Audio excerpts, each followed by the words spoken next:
Okay, click live. Go live whenever you want. All right. Oh my goodness. Oh wait. No, it is live now. Okay. Are Oh we wait. live? No. Wait. Are we live or not, Yeah, I think Rob? we're live. Okay. I think we're live. Yo, we're live. We're live. Okay. Hello, everyone. How are you? Welcome back to the SKYENET. Um, yeah, today we're gonna talk about Fantastic Four First Steps, the new MCU movie. We were supposed to stream this last week, as in like a week and a half ago, almost. But we had to reschedule it a few times due to real life stuff, and then fucking I got sick, so we're like a week late to this. The discourse around this movie has already happened. Everyone kind of moved on from it. The movie's like dropped so much between the first week and the second week at the box office, which is actually really funny. But it's fine. It's really interesting to see the decline of the MCU movies each week because Thunderbolts, I'd argue, was actually quite decent, and the movie did terribly in its second week. It seems to be like the longevity of these movies are just absolutely abysmal, and that no one can get can get these movies to make money, which I don't blame them, to be honest, because most people are like, oh, it's a Marvel movie, Phase 5, why should it matter? I'm Yeah. not gonna watch it anyway. Yeah, they kind of like wasted their chance by like fucking up so much, so now they're just kind of paying for it. People seem to be semi excited for the Spider-Man movie though, which maybe is a good sign, I mean, because Spider-Man is, it's Spider-Man. Are always yeah. going to see that. Like people flock to fucking No Way Home. Like that movie made over 1 billion during COVID. That was like insane. Like in 2021, it made like 1.2 billion, I think. It's like it's Spider-Man. It's just it doesn't compete on the same level as other MCU properties. The real I big think test will be Doomsday, which I'm sure will have like a phenomenal first weekend, but the second weekend is going to be very interesting to see the drop off. Well, that's the thing because I think that Spider-Man's obviously gonna make a bunch of money because it's very kid friendly and Spider-Man's for everyone. But Doomsday is gonna have like people dying and shit, and people don't really care about these new characters. I'm actually curious on how it's gonna perform because I half think it's gonna bomb and I half kind of want it to bomb. Um, but if it does well, it wouldn't be very surprising. It's kind of like a 50-50 if it does well or not. They're kind of making a huge gamble on it. I mean, of course they are. They paid like Robert Downey Jr. like fucking $10 billion just to be in that movie, Yeah, I think it which was I like 80 find mil, really which is insane for one movie. Fucking wild. that's like a whole movie budget just for one. That is crazy. I I think that also like makes the post credit scene even funnier because the post credit scene for the movie is literally just like the behind of Doomsday because you know who is already in the Doomsday suit, so they obviously can't show it, otherwise that's going to be like an extra 80 million just for a cameo. So they just have the mask and everything. And I just know that if they could, they would have shown like Doomsday's face and everything, but they didn't because they just can't. Oh, it's so funny. I I guess I should also mention that going into the movie, like going into the theater itself, that theater was so fucking dead. In the super compared to the Superman like theater experience that I had, that movie was wild. Everyone was like shouting whenever Superman did something. Everyone was shouting when fucking Peacemaker showed up, which is so interesting to me because whenever anything happened within the Fantastic Four movie, no one said a fucking word. The the most someone said, the most I ever heard from someone was when they got out of their seat to leave. Yeah, uh it was and actually so funny. That's actually a great comparison because when Peacemaker showed up, everyone like fucking cheered in my theater for Superman. Oh, it was like taken aback. I was like, wait, people actually care about this character? And then fucking Fantastic Four was the same. Like, especially like the fucking mid credit scene with Doom was like, oh, okay, that was it. Like everyone was kind of like, wait, that was it. It was so Yeah, funny. yeah. I think people were expecting a lot more from the post credit scene because I because I was watching it and I was like, okay, well, what's gonna happen now? And I saw Doom and I was like, oh, okay, all right, I'll just fuck off then. It's it's definitely become a thing where like everyone expects these post credit scenes to be like these huge events, and I kind of like it when stuff like the Batman and everything is just like there is no post credit scene, goodbye. Uh, but for Marvel movies, they have to be like these big events, otherwise people are going to be disappointed, and like obviously they can't outdo themselves anymore, or they can't make post credit scenes exciting anymore because they kind of. I guess maybe it's something to do with like the state of their movies now. I don't know. It could be for a number of There's reasons why something this. interesting to be said about post credit scenes though. The I think it was Patrick Willems who made a very interesting video about post credit scenes and how they've become way too common even outside of superhero movies and they lost their edge. So it's very interesting to see like how Marvel tries to deal with it because it's like it's not like they can not do a post credit scene. They need a post credit scene. They've become known as the franchise that always has post credit scenes. And it needs to set something up because otherwise people are always gonna be upset. It was the thing with fucking the uh the post credit scene of Fantastic Four First Steps, which was the cartoon, right? The the people in my theater was like, "Oh my god, that was it! I can't believe I waited for that." In my brain, I was like, "Yeah, that's a fine one like to do. It's like a fun like end of movie thing for you to stick around and watch." Like people got so used to like setting up these huge things that like Marvel are kind of fucked either way if they keep doing the big setups because like with like a lot of the post credit scenes, like fucking Shang-Chi, for example, like that's never gonna be paid off. The fucking Ten Rings, Oh yeah. that TV show's never getting made. Um, and at the same time, you Well, get like if you don't do like a big setup, then people are gonna be frustrated.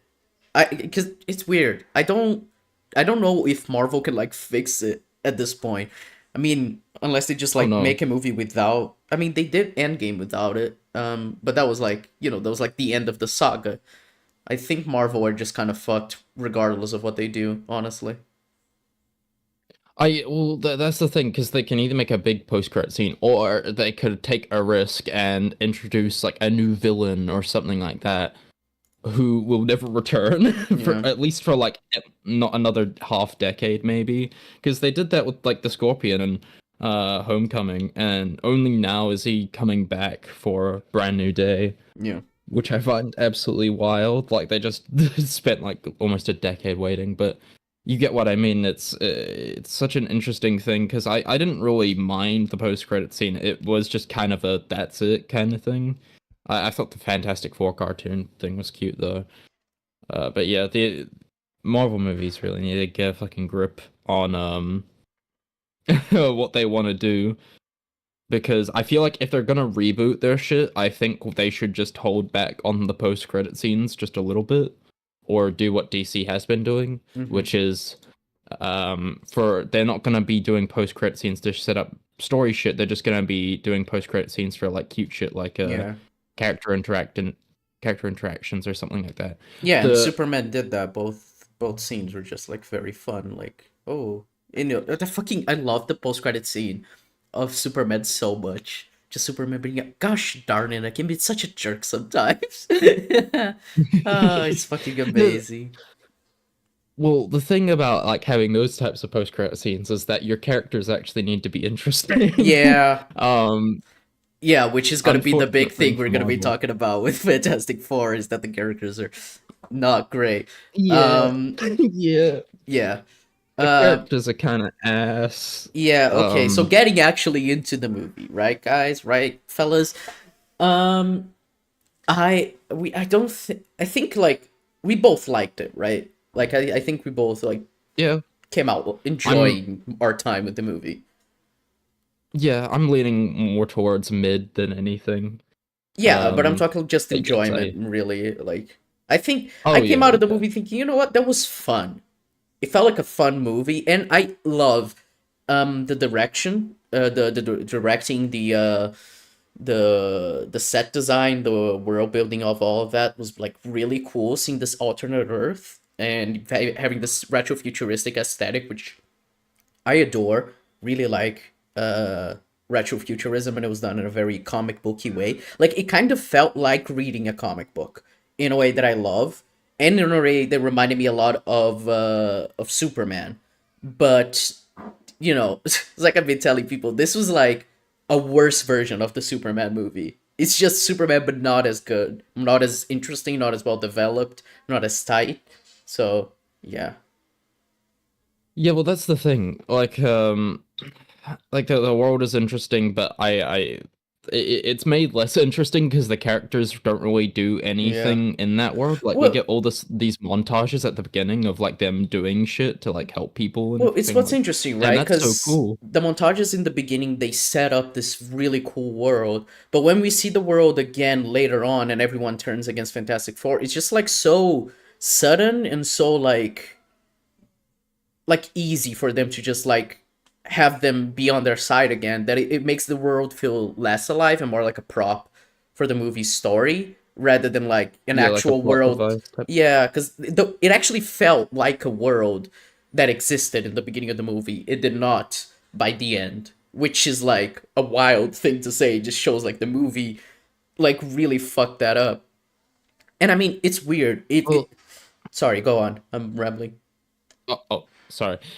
Well, that's the thing because I saw this tweet earlier. It kind of like summarizes my feelings on the world of Fantastic Four. Because you see all this shit in the beginning, but since it's never elaborated on later, the scene where like Reed Richards just fucking kicks an orangutan off of a building, uh.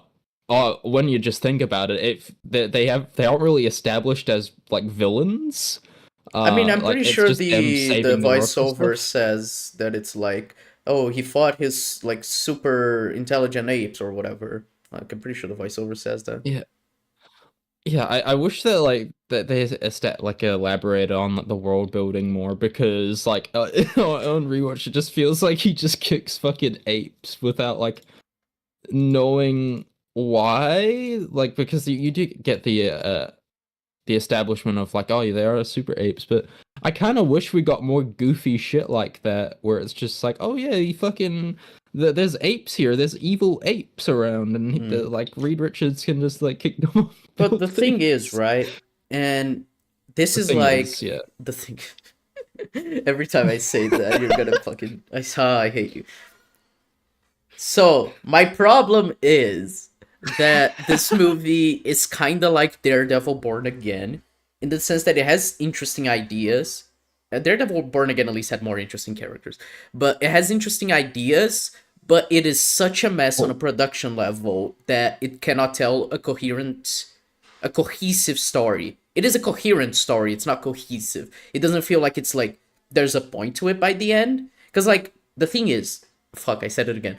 The thing is, I thought the movie was gonna end with Galactus destroying this universe and they would go to the main MCU timeline, you know, 616. I know comic fans hate that it's 616, but it's what they called it in fucking the Multiverse of Madness. It's basically gonna stick. unfortunately. Yeah. Um if so but they don't do that. So I was like, wait, so what was the purpose of the story? Not really for like a larger MCU standpoint, but like trying to understand like the message of the movie is, you know? Because Superman, for example, as a film, you can understand the message completely. It's a film about humanity. Um Regardless of it being like a super like Lex is just like evil because he's evil. You know, we're not doing like the most like interesting exploration of this super like three-dimensional villain or anything like that. Um and you know, it is world building and setting a lot of stuff up for the rest of the DCU, but more like it feels more purposeful. This one just feels like we're just doing this cuz like we kind of want to have fun with it, and it kind of feels like it's a movie that doesn't have anything really to say. I think it kind of wants to make a point about like family, but it is like it's weird because it's like no, he has too high a price. We're not gonna give up our kids, and then everyone revolts and they're like, yeah, no, we're not gonna give up our kid, but we're also not gonna let the world end. And then they do indeed prevent the end of the world. It's like okay, like imagine how interesting as a movie would be. They keep Franklin alive, but they actually do lose Earth. Like Earth actually dies. That actually causes some consequences for like in terms of like oh shit like these characters are fallible and there are powers that these heroes can't stop, like Galactus, like Thanos, but they don't do that. So it kind of just feels like oh they actually did solve it, and it was very simple, even though it was like fucking the world devourer. So it's like I find it hard to feel the stakes of the movie, and I find it hard to feel Well, like the movie's trying to say anything. And the way I've described this movie is that it's a movie so afraid of being bad because of the reputation the other Fantastic Four movies have that it never gets like good. So yeah, well, that's the thing, cause fuck. that's the Okay. thing. Well, here's the thing. The problem is that like they make it feel like the world is like gonna end because there's all these like there's all the setup and consequence, like all they fail from saving the world once, they fail from saving the world twice. So you think, okay, they're gonna, the world is gonna end, obviously, and the whole thing, like with them convincing the public, even though it is kind of rushed, like it does play into that theme of like you're our family as well. So I would find it really interesting if they just kind of fail. Then I feel like that's where they're going, but it is just one of those things where it's just like oh yeah, they saved the world at the end of the day, even though there's like no point to that because that we're not gonna see this world again. What's Yeah, the point in keeping it alive? it's I, weird. I It feels like a Phase One movie, right? But in yeah, like no, in some good ways and some bad ways. In some good ways, it's like it's a very generic story. The good guys just win by the yeah, end. It's fairly simple, but it also but like it's like it's too safe. I don't know. It kind of feels like a movie like fucking I don't know, like Thor maybe. Like a very safe like yeah, we're doing the story. We're doing the story that we think of. It's better than Thor. We watched that recently. We can say that confidently. It's better than Thor. But you know what I yeah, mean? It's just like it's safe, it's generic, and it's well, like if you had let the world die at the end, it wouldn't have felt as safe. And because they're gonna move on to 616 anyway, that could have been a really interesting way to take these characters, to actually explore them. Because, and that's my biggest criticism of the movie, is that the characters are so, so, so thin in this movie. I think Johnny's probably oh the yeah, best characterized one, but like, in terms of depth, I don't think they have like any. And in terms of like an well, arc, I don't think I think Reed maybe has an arc. I mean, obviously, Ben's arc is dropped halfway through the movie, which is just a testament to the movie being like stripped to pieces. It was embarrassing. They genuinely just dropped his fucking subplot with Natasha Lyonne, which is hilarious because it's like, oh, you got Natasha Lyonne for the film to interact with fucking Eben Moss the chief Barak. repair. Like, oh, I love that. And then you're just like, nope, just one scene. It was so weird. It's Yeah, because uh, I drove like after when I saw it for the first time because I was gonna see it again in like a few hours, like 2 hours later, and once I saw it, I was like, did did Johnny actually have like a conclusion to his arc, or did they just kind of drop it? So like I went home very confused you because mean I Johnny was like I or swear they Ben? gave him an arc. I mean Ben, sorry, fuck Okay. that. It's bad when I don't even can't even tell the characters apart. Uh, yeah. Like when I went home, I was like, did Ben actually have a conclusion to his arc? And I rewatched the film, like, oh shit, they just forgot to give him a conclusion. Mm-hmm. But it felt like they only needed like one more scene with Ben and this Well, they woman. needed one more Uh, scene just for it to like feel conclusive, but even then, I wouldn't have yeah, enjoyed it it because was still very thin. it was very thin. I loved everything they were setting up, but then they just didn't. Yeah, They and then just didn't like there's develop any of it. It's kind of like the entire thing. Like the first act of this movie is like, whoa, super fun, super interesting, and then the rest of the movie doesn't develop anything. You kind of keep waiting for like we're gonna get a big character scene soon, and it never happens.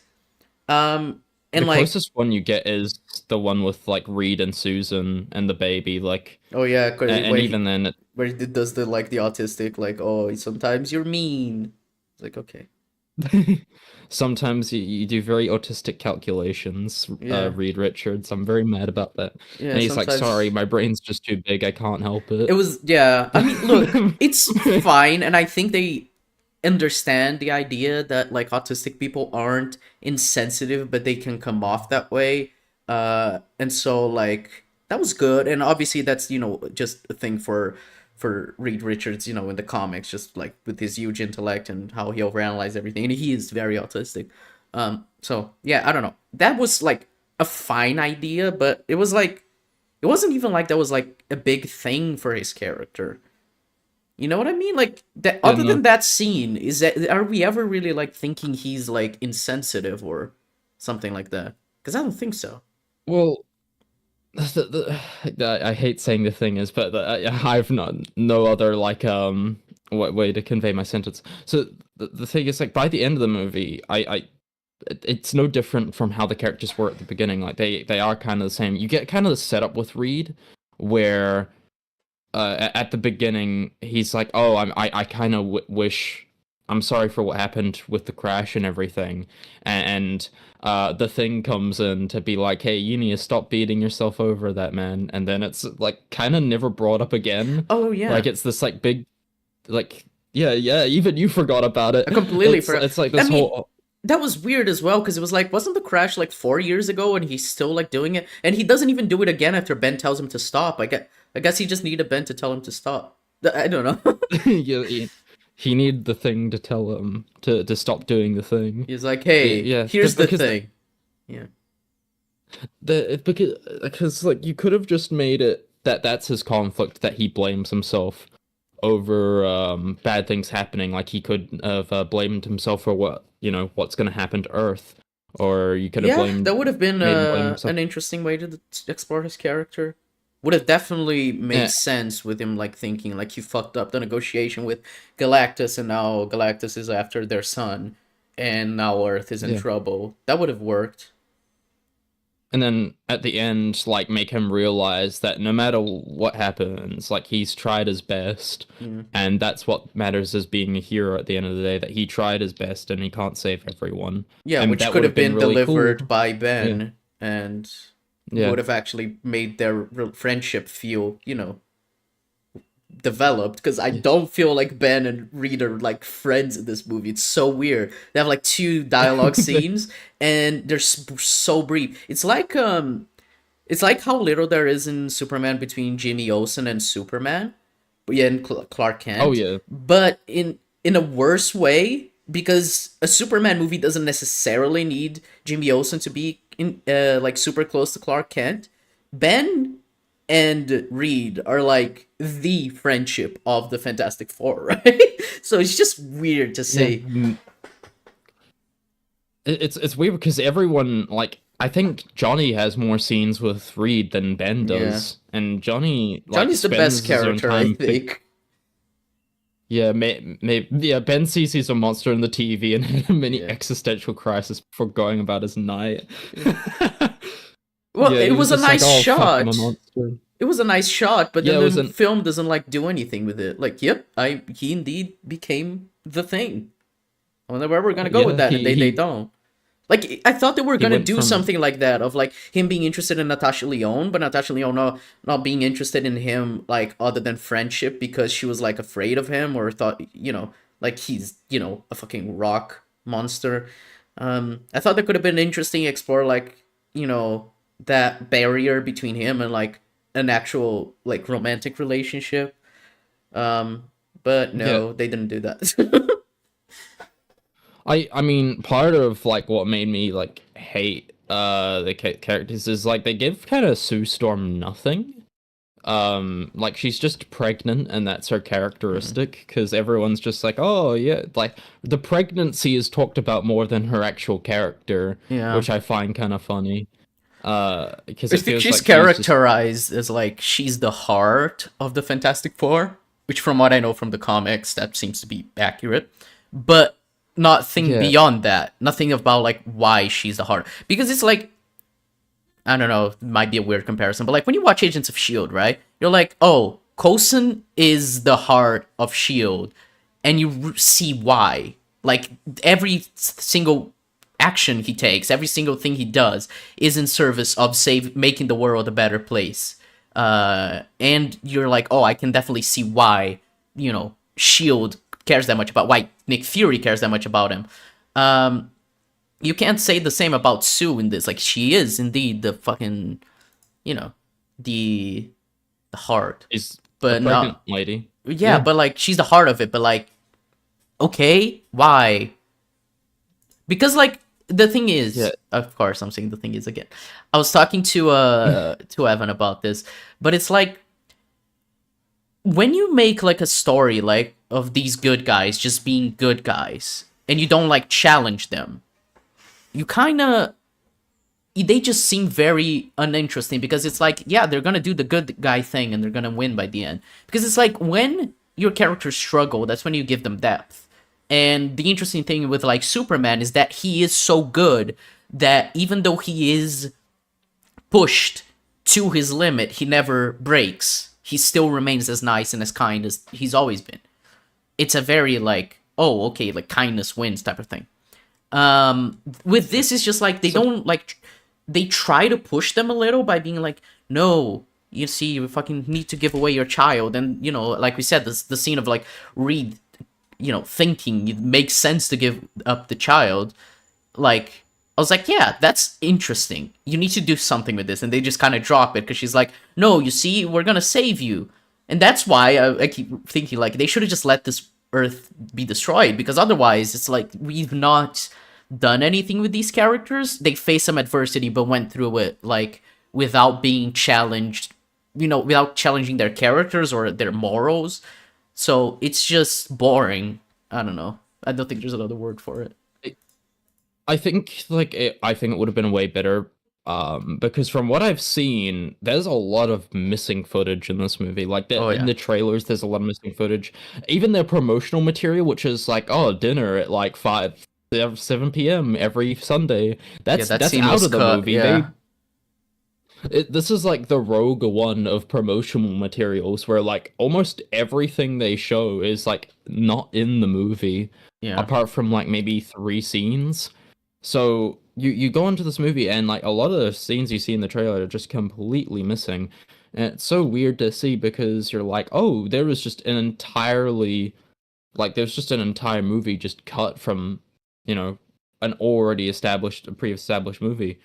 So I wonder how many character scenes were cut because I can tell that there was maybe at least one or two character moments that got cut from the movie that could have just been, you know, plopped into the movie and it would have given them a lot more depth. Yeah.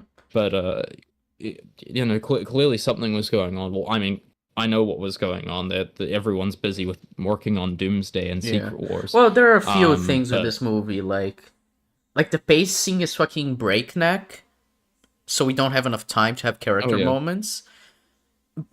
At the same time, we don't have enough for like a 2 hour movie. Because it's weird, this movie's 2 hours long. It feels like a 90-minute movie.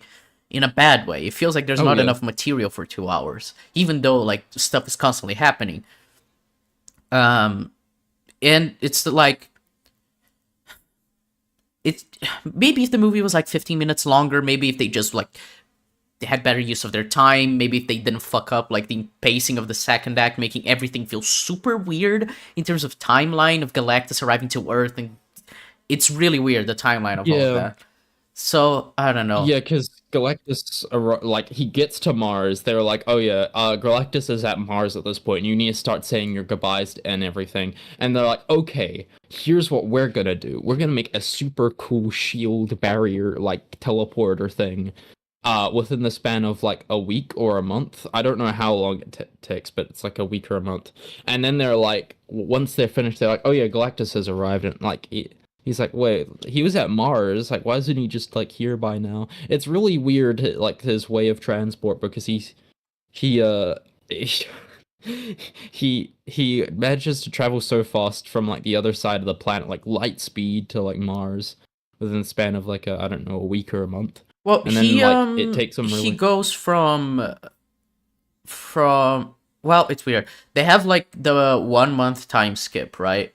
Between them letting them getting Silver Surfer trapped on that neutron star and them arriving to Earth, and they said that she would be trapped there for like a month, and they arrive a month later. So by that point, like, yeah, the timeline is very clear. And then after that, it's like, oh, we need to, Galactus is gonna come. We need to come up with a plan. And then we just skip to him being on Jupiter, and that's when they come up with a plan. And it's done by the time he's at Mars. I don't know how much time's passed. It was super. I don't know. And then like once he gets to Earth, it doesn't even work anyway, which is just like, oh, so if it wasn't gonna work, and I'm saying this from like a narrative standpoint, not from like a logical like in universe thing, but like from a narrative standpoint, why are you like wasting time with an entire plan that's not gonna work? Like you developed this way more than you did the Franklin one, and the Franklin one is the definitive one. From a narrative standpoint, it Yeah. just doesn't make any sense. You spend more time on the plan that will work. Like that's just how like storytelling works. I don't know. It was weird, very weirdly structured second act. Yeah, and I don't know how like the whole Jody thing. Like it is like he's like the best character of the movie, but he's given like this whole plot like to like translate a whole language with like a sentence, and Mhm. I don't think he's smart enough for that. Like I don't like the movie has given me no reason to believe he's smart enough to like I don't know. He translate an seems entire fairly smart. language. I mean, I was kind I'm of like, oh, what the thing is that he was gonna he's fuck Sue. I was gonna call her Vanessa Kirby, not the actress, the character. Sue says, oh yeah, we can create an algorithm, and then he's like, and then Johnny's like, no, but fucking and then no, but like this Reed is super busy, right? And so it's like, okay, so Johnny says like, Reed is super busy, I'm gonna do it, and then you think, oh, Johnny's gonna create an algorithm, right? But no, he doesn't create an algorithm. He just figures it out with a bunch of paper, which I was like, okay. I mean, sure. I mean, I kind of buy that he could eventually, but it would have made more sense if he just made an algorithm. But they needed him to be doing something off screen, because otherwise he yeah. would have just like been sitting on his thumbs like for the entirety of like the planning for the fucking the teleportation of the planet. So I get why they did it narratively, but it's really weird from a character standpoint. Like, I don't know. Yeah, because like they have like only like a week or a month, and even if you do have that like kind of translation and everything, I don't think it would take you like a week or a month not only to like study the language, but he like speaks it so fluently as well. I mean, She I like don't know. she's The thing even is, I don't think it's fluently. He probably knows a few things and he can understand it. But it's like you don't understand the language he's speaking. You don't know if he's speaking fluently. Like you robbed the person. You don't know. Like if I speak Portuguese right now, you oh would have yeah. no idea if I'm speaking fluently or not, even though I am. So you don't have any frame of reference. So I don't like to say like, oh, he learned it super. He learned it probably just enough for his plan. My point is more of like it just the timeline is so weird, and it's like it just makes the world building feel really strange. I don't know. There's also no real clear timeline. Like they like skip a month, and instead of being like 1 month later, like on the text, they just have a character randomly say, "Okay, it's been a week or a month," and this plan hasn't worked. Like it kind of feels unnatural at the points. Like the way they establish it, they just like They just convey it through dialogue, and I feel like at times it's like not necessary for them to say, okay, it has been 1 month since our last plan. I'm like, Jesus Christ. That I feel like it would have been way easier just to put in like a, I don't know, a title card saying like 1 month later. Yeah. Um, I mean, it would because have at helped the random timeline scenes, for sure. yeah, because like a random audience member is not going to pay as much attention as we do to this movie. So if they look away for like 2 seconds and then they just see like it's randomly from a nighttime scene to a daytime one, without any real like transition, they're just gonna be like, oh wait, what the fuck happened? So I don't know. I'm not sure how I feel about it. Again, it's that pace. It's so breakneck that it's just like we gotta keep moving. We gotta just keep fucking going. Yeah. But I mean, yeah, I guess like one thing I can say is that the action's really good. Well, Yeah. I For the think most part. we both oh yeah, for the most part. I think we can both agree that the action sequence in the first act is probably like the best action sequence in the movie. And Um, Maybe. I really like the chase in the neutrino star. The neutrino? The fucking black hole. Fucking chase with Silver yeah, Surfer. yeah, that's what I mean. Yeah, Yeah. yeah, that one. Yeah. Like that one's I probably the said best. neutrino because I was watching Rick and Morty last night, and it's an episode where he makes a bunch of neutrino bombs, so that's why it's in my head. Um, But but but yeah, I mean that that black action hole scene scene is is cool. very good. Looks phenomenal. I mean, this I like the way this movie looks just in general, honestly. Um, Oh yeah, I think that like like I think for what they had, I think the movie looks amazing. Obviously, there's like a few rough patches and like CGI and everything, but mhm. I'm at the point where I don't really care because like it's like CGI artists are like overworked enough. I don't care if they make a couple mistakes because they definitely don't have the time to fix it. Um, due to the fact that Doomsday is coming. They have like 1 year to work on Doomsday, and I feel sorry for their families because they're never going to see them again. Um, but yeah, I think that's all the thoughts I have on Fantastic Four overall. Like, I think it's just like, oh yeah, the music. I completely forgot there was music in that movie. Oh yeah, Um, it was not very good.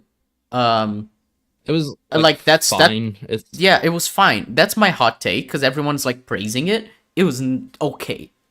I really like the main theme, the Fantastic Four. Like I think that's cool, but like the actual music was so unremarkable, and everyone's like praising it as if it was like the best thing ever. I mean, people were just talking about this movie as if it's the best thing ever. I think maybe because the bar has been lowered by the MCU, but it is like so okay.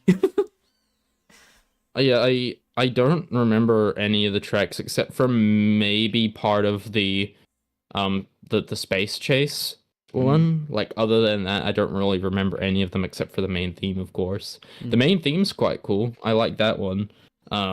Although I was watching a video recently and I heard the Fantastic Four 2005 theme, and that one's kind of also a bit of a bop. So it's just kind of like it's kind of a throw up for me because the 2005 one is like it's such a shit movie, but the music in it is really fucking good for no reason. Like it has no right being that good. Um, but compared to the Fantastic Four 2025 movie, I have no idea which one I like more. Yeah, most of the movie was just action glop, action slop. Music. It felt like Giacchino. That was the guy who worked on it, Michael Giacchino. I Marco think it Giacchino, was. Like yeah. he does. Yeah, he's Yeah, phenomenal. He yeah. has done some amazing soundtracks over the years, but sometimes he's all, you can tell that he is not as invested in the work. I mean, he's done You can the tell he doesn't give a MCU. fuck. Yeah, he's done the MCU Spider-Man soundtrack, which is very like bleh. Um, Yeah, but he's also done Incredibles, so it shows his range. He's done yeah. fucking Lost. He's done amazing soundtracks, and he's done some like Oh very yeah, bland ones. So yeah. And the bland ones aren't because he's like losing his touch. It's usually just to show that like, oh, he doesn't really give a fuck yeah. about this one. And I don't know why they keep hiring him because every time they do a superhero movie, most of the time it just sounds very generic when he does it because it's very clear that he doesn't care and is just wanting to get paid. So I don't know why they keep hiring him. Um, I guess on a especially if 50-50 it's chance that it's going to be a generational soundtrack or a fine soundtrack. I think that's pretty good odds. yeah, exactly. Unfortunately, the Fantastic Four soundtrack is not a generational soundtrack. Yeah. I He I've did the it's Batman been a couple soundtrack, by the weeks. way, guys. Like, that's the Oh level yeah, we're working at here. Uh, yeah. He went from Batman to the Adequate Four, so the adequate you know four. the the Adequate Four is still my favorite name from him because I do not think it is fantastic. Mm. I I mean, when I first watched it, I thought it was fantastic, but I think that's it. I don't know if you want to score, check my letterboxd, or I don't know. Guess I'd give it like a 6. I don't know. Mm. I don't care too much about number scores, but if that's the kind of thing you like, then it's a 6. Yeah, but that's not the main topic of this video, believe it or not. Um, our main topic of the video is actually this one video uh from a YouTuber I've no idea like who I've never heard of this guy. Sky has apparently heard of this guy, and You have heard of this it's guy. We Phil. covered him many times on Eco. Really, fuck that's how forgettable he is. No, come on, don't say Um, that. He's chill. He's a cool guy. Friend of a friend of mine. I think his videos are interesting though. I usually don't agree with him. And he made a long video, 37 minutes about Fantastic Four. I say long because it's like 37 minutes for a movie that just came out. Like oh, poor editor having to use all that trailer footage to edit this. Um, oh yeah, but I'd kill myself. yeah, yeah. Um, but yeah, We'll we'll he we'll pop it up. yeah, Who's the that guy? YouTuber is he's called Griffin Schiller, and his channel is called Film Speak. So yeah, I there are a few very good videos from him. I would, he's not a terrible video essayist. I don't always agree with him though. So yeah. Yeah, so however, in this case, we're gonna cover his Fantastic Four video. I forgot like the title. I think it's like why Fantastic Four is great or something. Fantastic Four is Or great. Will Fantastic Marvel finally learn? Does it Will not show Marvel up on your finally learn? screen on the watch together? I'm not sure. What Do do you y'all mean see you're like not a sure? do y'all see like a something on the screen? Oh wait, yeah, it does show up on the screen. Okay, I see you it. were just being weird. Okay, that's fine. Yeah, I was just being weird. All right. Let me get into the Okay. Okay. I think it might be time to do a wellness check on Kevin Feige. First, Thunderbolts tanks at the box office, despite being the best thing Marvel Studios has made in at least 6 years. Then 6 It's years. not the That's best not true. Like literally, Guardians That's 3 not was true. 2 years ago. I think everyone forgets that's Guardians when they say this. It's Yeah, 6 'cause years. The I best thing since Endgame / Captain Marvel, because those were the two 2019 movies. Like, okay. that's the thing. Fuck that. That's the thing because I feel like everyone feels like Guardians 3 came out before Endgame. Like it was just part of those things that was like end of phase 3 type thing. No, it's a phase 4 movie and I always forget about it. I always think it's like not a phase 4 movie and it just came out at the end of phase 3, but no, it's a phase 4 movie and I think maybe he forgot about it as well. Yeah, Unless it's he has like a 2023. scorching Guardians 3. No, I'm pretty sure Yeah, he unless loved he has a Guardians scorching. 3. Oh, okay. Thunderbolts is either Thunderbolts is that good or yeah, he probably just forgot about it. Yeah. Then, James Gunn, a man who'd probably still be working for Marvel had their corporate overlords not fired him at the behest of disingenuous trolls, drops an absolute banger of a Superman movie, which has been so well received, it's single-handedly reversing a nearly 2 decades long slump for DC and reviving domestic interest in comic book movies. And then there's whatever the hell happened with Brave New World and Ironheart. I watched Brave New World. It was very interesting. Was it interesting? I Um, don't think that movie is interesting. It's not. I reject okay. that idea. It's not interesting. It has interesting idea. I think it's very. I think it's very interesting in the sense that they put like a Zionist character in the movie and then give her no character at all. I don't know like if that's like a trend that I'm seeing with Marvel movies, that they just give like characters no character. Like maybe that's the trend for Marvel now. The new character is no character. That's the slogan. But I don't know. That's from what I can tell from Brave New World and Fantastic Four. They both just don't have many characters. Earnhardt. And I guess Daredevil Born Again, kinda. Needless to say, it's been a rough year and a long line of rough years for a man who was once considered unimpeachable. And now, to cap it off, there's the Fantastic Four First Steps, the long-awaited debut of Marvel's first family into the MCU. The stakes couldn't have been higher for Marvel Studios on this one. Not really. I wouldn't say so. No, yeah, the stakes are definitely higher with Doomsday. Yeah, Doomsday is like the stake could not be higher for Doomsday because they have like If what that fails, it's $500 like million budget. Yeah, if that movie fails, Yeah. Marvel is fucked. Absolutely fucked. Yeah, because like they're so desperate that they brought back like Robert Downey Jr. That's how you know that they're really desperate for this movie to work. Because if it doesn't work, then I mean, Deadpool and Wolverine worked out. It's probably gonna work out just fine for them. But if it doesn't, like it's bad news bears for them. Even if they were desperate for an unqualified hit, which they are, this film had to work. After all, this was the Fantastic Four, the original Marvel superheroes, the team that ushered. I mean, I still don't see that as a reason why it had to work.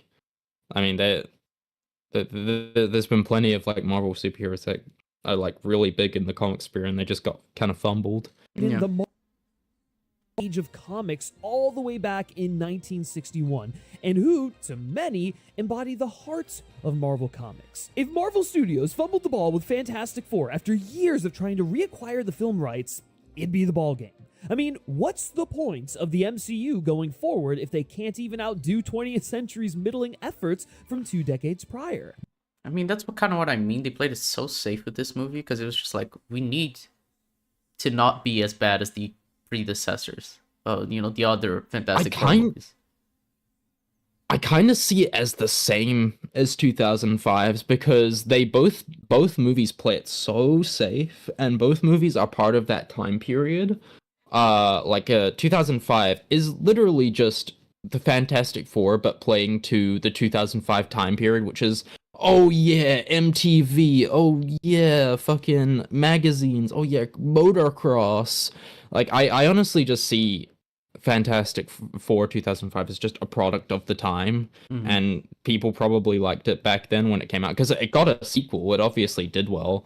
But like, I feel like people are gonna look back on this movie the same way as like Fantastic Four 2005, where they're like, yeah, it's okay, I guess, or yeah, it's kind of meh. Like, I don't see people being like, oh yeah, this is like the best Fantastic Four movie ever, this is so fucking good. People are just gonna look back and be on like, it was alright. It couldn't just be another MCU adaptation. It needed to be something special. It needed to be... It wasn't. I hate to cut it. I hate to say it was not special.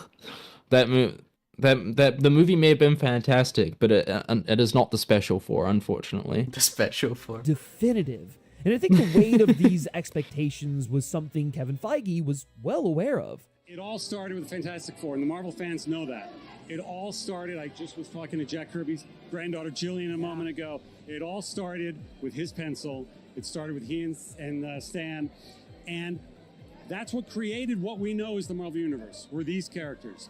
And the fact that there have been many attempts, and I've got certain nostalgia from the early ones that I was around for on those early films, but to actually be able to go full Kirby with it, to go pure Stan and Jack with this movie. So it probably comes... I feel like he could have cut some of the like, yeah, he could have. I was speaking from an editing perspective, but he could have just cut like it's weird because like he says that like we got to do something special, and then he like reveals that he's never had a Marvel script since like Endgame, or like since Guardians 3 or whatever, that has actually satisfied him. No, I think he said he has never made a movie in the MCU that he was satisfied with. the end product. I think that was what he said. Jesus like, Christ. in general, it was just like insane thing to say. Yeah, that's that's bleak. Yeah. It's bleak. I'm not gonna lie. Yeah, that's oof. Yeah, to be fair, they did do what he's saying, going full Kirby, but very much just like leaning into the comic isms of it, being very fun and Yeah. energetic. So, yeah, they did lean into that. Again, it's like they wanted the movie to. It was very safe. They wanted the movie to feel like the Yeah. comics were that people read back in the Like, day, and yeah, they did. it did feel like that, but they didn't like go for anything too interesting. Sorry, they didn't go for anything too yeah, like- interesting story-wise to accompany it. They were hoping the vibes would carry it. Yeah, which I mean, for some people it did. So I guess that's kind of like a win at the end of the day, because some people I mean, definitely I did think it feel like would be a win if the movie was doing better. Because of the second week drop off, I think it kind of shows that it didn't. It's kind of the thing though that like movies that have staying power in movie theaters, that get the good word of mouth, are the movies that have like substance to them. I mean, not always, not entirely, not necessarily, but it's like, you know, Top Gun Maverick, right? Like, people love that movie and they kept watching it, and that movie got over $1 billion in 2022, which is insane, just right out of COVID. Because everyone was saying like it was really good and it explored its themes and everything super well. I think people come off with this movie and are like, oh yeah, it was a lot of fun, but they don't have anything to talk about it. I mean, it's the same thing with the Sinners. Like, Sinners did really well because partly it was word of mouth. Like, I don't think I saw any hype for Sinners like leading up to the movie.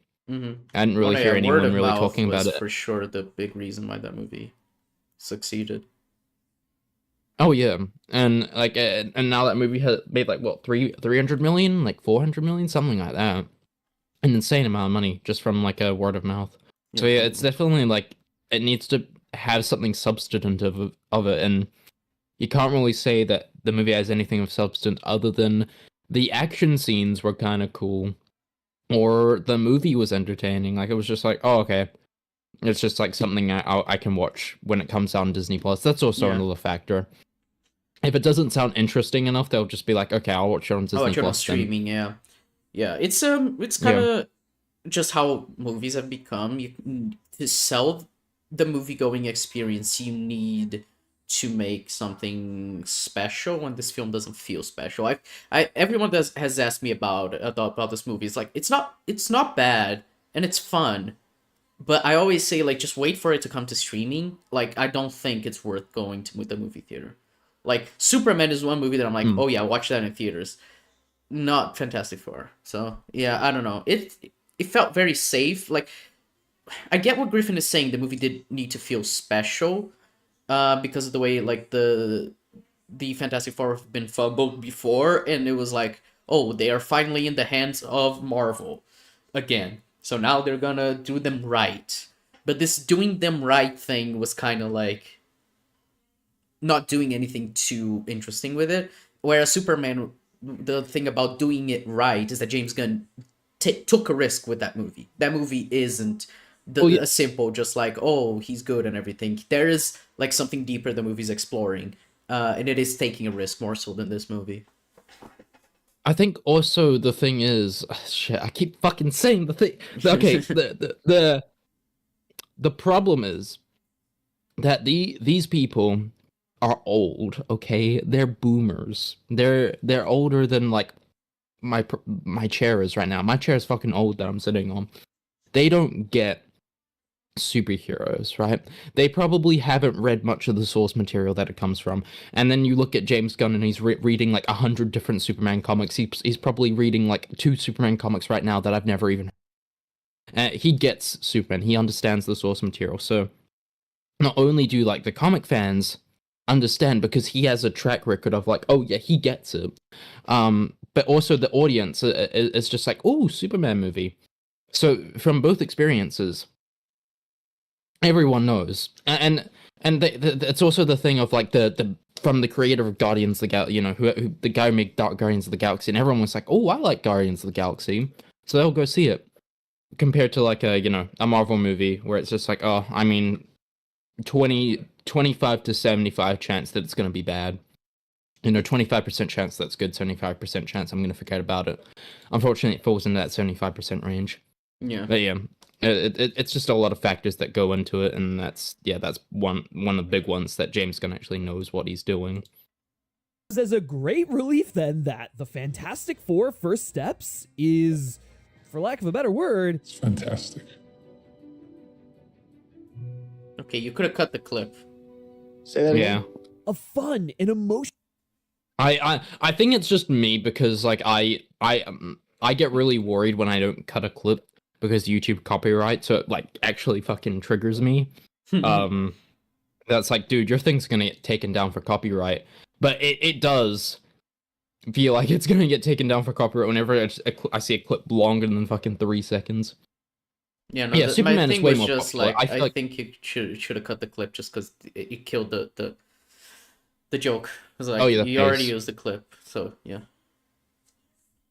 Oh yeah, definitely. And yeah, the Superman's way more of a water cooler discussion than like Fantastic Four.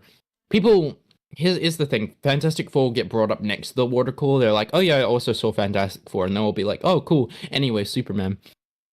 Emotionally resonant retro sci-fi romp anchored by a phenomenal ensemble cast who each breathe new life into their iconic characters in a way that makes you wonder how it took Hollywood so goddamn long to make this series work on screen. Oh, it's very easy. They're just very hard to adapt. I mean, they're a crew who goes on space adventures and fights like goofy villains, and for both like at the time, that kind of didn't work for Hollywood because 2000s movies were you kind of can't make the whole goofy superhero thing work because superhero movies are kind of in a renaissance of like you got to make it half serious. So I mean, and yeah, it's it kind of came out hard the to make same like year space as adventures. fucking Batman Begins, right? So Yeah, exactly. So it's the reason why it doesn't work is that it's very hard to make goofy superhero movies work in the same sense of like, Batman Begins coming out, Spider-Man 2's coming out, which is a kind of a goofy movie, but it's also very like, it plays in that serious storytelling. So yeah, that's part of the reason why they couldn't make it work and why they leaned into more of the modern MTV bullshit for the 2005 one. If you want to have a good adaptation, or like an adaptation like that adapts the Jack Kirby stuff, then just go with the 94 one where Reed Richards is a pedophile. Other than that though, good adaptation, a solid adaptation, just ignore the pedophile stuff with Reed Richards and you'll probably be fine. After so many failed attempts to get them off the ground, Marvel's first family finally have a film worthy of their legacy, and it soars. But before we get into how exactly First Steps was able to finally getting a realize the sponsor? Fantastic Four's potential on the big screen, I'd like to take a moment to tell you about how you can realize your own potential with the help of this problem solving. Sponsor, baby! Let's go! wait, what the fuck is the sponsor? Hold on, I was gonna Brilliant. just skip it, but I'm curious now because I've never heard of it before. Is this like fucking Oh, Skillshare? I've not heard of Brilliant? No. Yeah, it's basically Skillshare, but a different version of Skillshare. Fantastic It's like Four is Brilliant, looking like for new ways to expand Okay. Yeah, new way. Yeah. So just Skillshare. Okay. for good Yeah, reason, it's just a right? new- They're the new best Skillshare. platform for learning new skills that are tailored to I the mean, way that you. I bet it's as it's good no as Skillshare. fantastic, but it is brilliant. I bet it's just as good as Goddamn. Skillshare. I mean, what have you experienced Skillshare at all? Like, I have. It's bad. Like, what are your? Oh shit! Oh yeah, that makes sense. What You what has retain your experience been with it? Like, in the sense of like, I guess like, what did you? Actually, I don't know what the relevance of it is. I was just curious because No, yeah, I've heard no I could one talk speak about it, yeah. Skillshare. I mean, Yeah. I've seen a few people mention Skillshare being bad a few times over the past like 2 years of people, being very always fucking sponsored by them. But yeah, Skillshare is just like especially for like in terms of value for money, it's just not worth paying for it. It is, and the people they have teaching stuff oftentimes are not qualified at all to give you the courses. And the courses are like all fucking like really poorly structured, and like they think they're courses, but it's just like a bunch of YouTube videos slapped together and like pretending that it's like someone knowing what they're talking about. It's like you're not gonna like learn anything from Skillshare that you wouldn't learn on YouTube. It's kind of useless to pay for it. It's a very like it's not a good service. It just gets people because it is sponsors a bunch of famous YouTubers and people like using the things that YouTubers like, advertise. But That is it's, kind of yeah. yeah, that's kind of the impression that I get, that it is just, something that you could find on YouTube easily, Yeah. and something you don't have to pay for. I mean, YouTube is literally just the best learning platform, and I don't know why people use it more. Yeah. For learning instead of like fucking brilliant. I don't even know much. I haven't heard anyone talk about the platform Yeah. other than YouTubers. Yeah, I've seen Yeah. a few people. Information.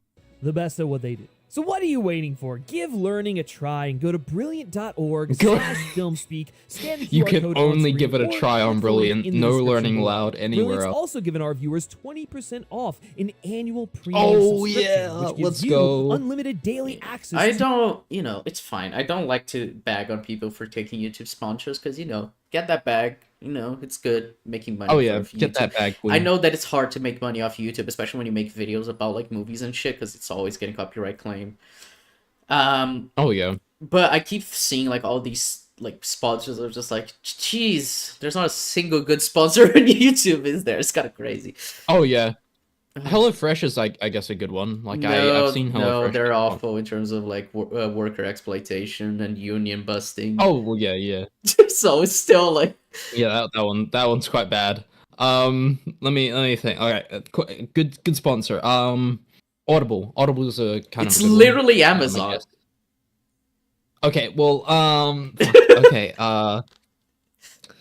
yeah, but I mean, money's quite good in terms of for them, the money's quite good. So I guess that's something. Yeah, I actually have no fucking clue. There's no good sponsorship on this place. Like even like NordVPN is fucking like terrible because it's just like blatant lies. Like the whole like Yeah, I mean, Tom privacy Scott online made an thing is amazing bullshit. video about like what a true ad for a VPN would look like, because it's like a truthful ad for Oh, a VPN yeah. would look like, because it's just you're just not you're just basically lying to these people what you're advertising. Oh yeah, that is just what an advertisement is on YouTube. You're just basically lying to your Yeah. audience for a bit. I mean, the which, fucking I feel Lordships like is- one, remember that? That was fun. Oh yeah, that was very funny. Own a land, make On a yourself piece of land in Scotland yes. and become a lord. I'm sure, yes. What kind of fucking narcissist is like gonna be like, it's oh a yeah, I wanna fun be gag declared as gift, a but it lord." would be a fun gag gift if it was real. If it's not, you're just spending money like for like a fake certificate. If you want, you just Photoshop a fucking PDF, man. I don't know. It's it was a stupid sponsor. Yeah. Jesus Christ. everything on Brilliant.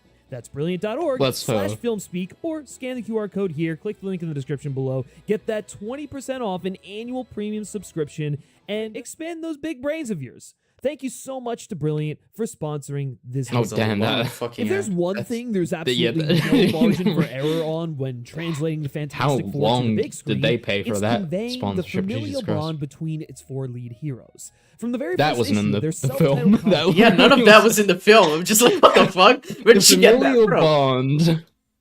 Yeah. creators The Stan Lee familial and Jack- bond uses trailer footage that is not in the movie. Like, No, oh, I yeah. mean, yeah, no, I mean, he doesn't have the movie available to him to edit, so it's like obviously he's gonna use only trailer footage. It's just funny to be like Oh yeah, it is just funny where it's just like, oh yeah, familial bond, and then there's just like a bunch of footage that is fucking on footage. conceived Reed, Sue, Ben, and Johnny as a family unit. So getting this element right is essential for any successful adaptation of the team. Failure to convincingly capture this dynamic is a guaranteed death sentence. It's why 10 years later, no one's coming out of the woodwork to defend Josh Trank's Van Forstick, while Tim Story's Fantastic Four That's not duology really a. still has its shooters to this day.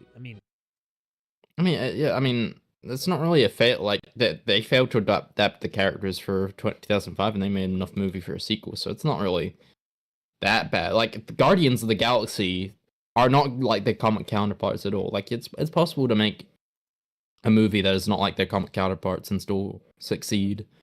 But I get what he's trying to say. myself included. For all their faults, and there are many, the story films absolutely nail the core four and the nuances of their interpersonal relationships. Fantastic, on the other hand, Do they? Sue Storm is like Sue Storm's personality in that movie is just getting sexualized. That's like I her don't whole remember personality those is that, like, films well enough to to be able to comment either way, honestly. fair enough. doesn't. Not at all. I mean, good lord. These deeply depressing people might as well be strangers, and so even if the rest of the film wasn't utter dog shit, you'd be hard-pressed to convince me that this is a worthwhile rendition of the Okay, this is kind of the problem I have with a few of the video essays talking about Fantastic Four. They're never talking about the movie in its own merits. It's always in comparison to the other ones, to the other Fantastic Four movies. And like, so far, I know this is only the introduction of the video, to be fair, but so far he's only compared this Fantastic Four movie to the previous ones instead of like talking about like how good it is on its own, which is like part of like just the entire thing of the movie itself. The movie feels like it's trying not to be like the others, like not to be bad, that it kind of forgets to be good. So it's just this. I don't know. I find this a little frustrating. That's like a whole trap that the essay has fallen, because like without comparison to the other movies, the movie would actually just be like mediocre to them. But since it's like they have a reference point to go off of, where it's like, oh yeah, okay, so it's not as bad as this movie, it's not as bad as the other ones, so it must be really good. And that's the impression I'm getting, because like we're 6 minutes into the video and like it's a 30-something minute video. Ooh, that's like nearly a third through the way, and it's just mainly comparisons for comparison's sake. It does seem to be like, oh well, since it's not as bad as that one, must be good. four. So really, going into first steps, my biggest concern was whether this new cast could adequately embody the spirit of Marvel's first family. Don't get Okay. That was not my concern. I Was mean, not my concern at all. I don't, he's repeating himself. You He have- does this a lot. He's already said this like twice. It's a little frustrating. He repeats himself a lot in his videos. I forgot about that. Oh yeah, I mean it's 37 minutes long. I think we're gonna get a lot of repeating, but Yeah. I mean Vanessa Kirby, Richie from The Bear. I don't know. I forget his actor's name all the time. Eben we Moss also get- Backrack. Yeah, his whole name sounds like the Thing's fake name.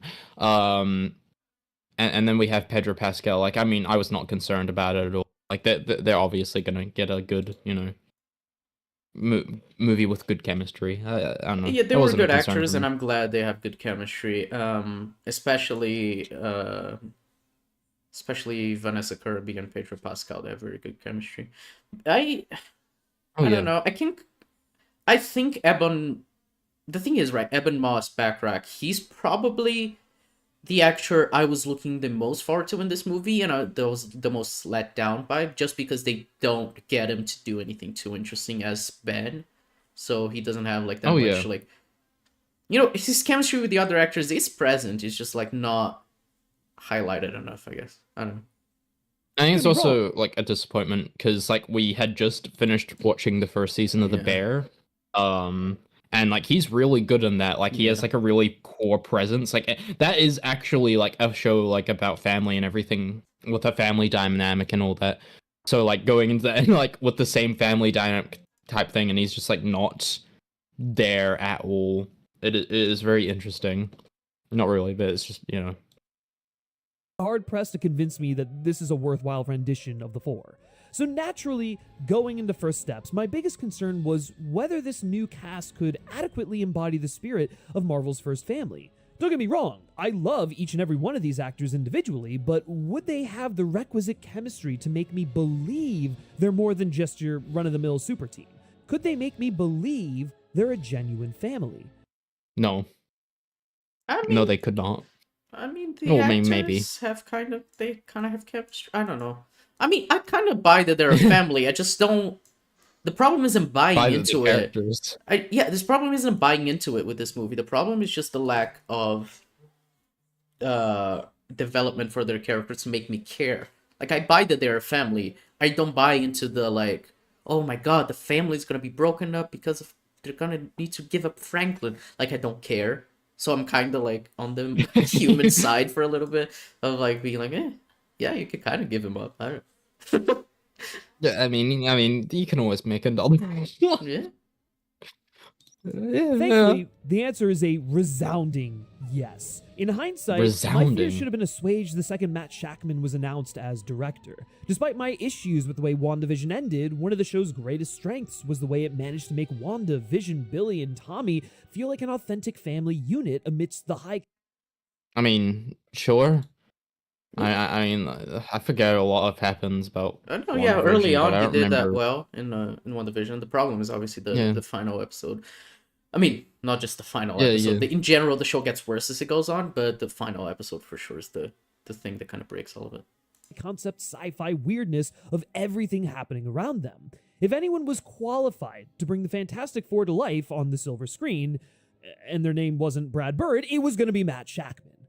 I think that's a very weird thing to say. Who would say like Matt Shakman is the guy who's how he envisioned for making Fantastic Four? I'd probably say like James Gunn. There of was the one current, guy. Like, yeah, it's like I don't Oh, know, James yeah. Gunn making a fucking family dynamic with a fucking I don't know. I don't know. But if there was one guy in the entire.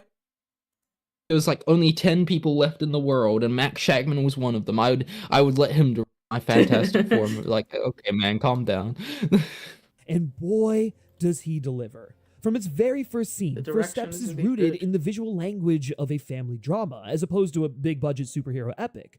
Rather than opening the film on a spectacular battle on the streets of New York or a mind-bending odyssey through outer space, Shackman opts for a quiet moment of domestic joy.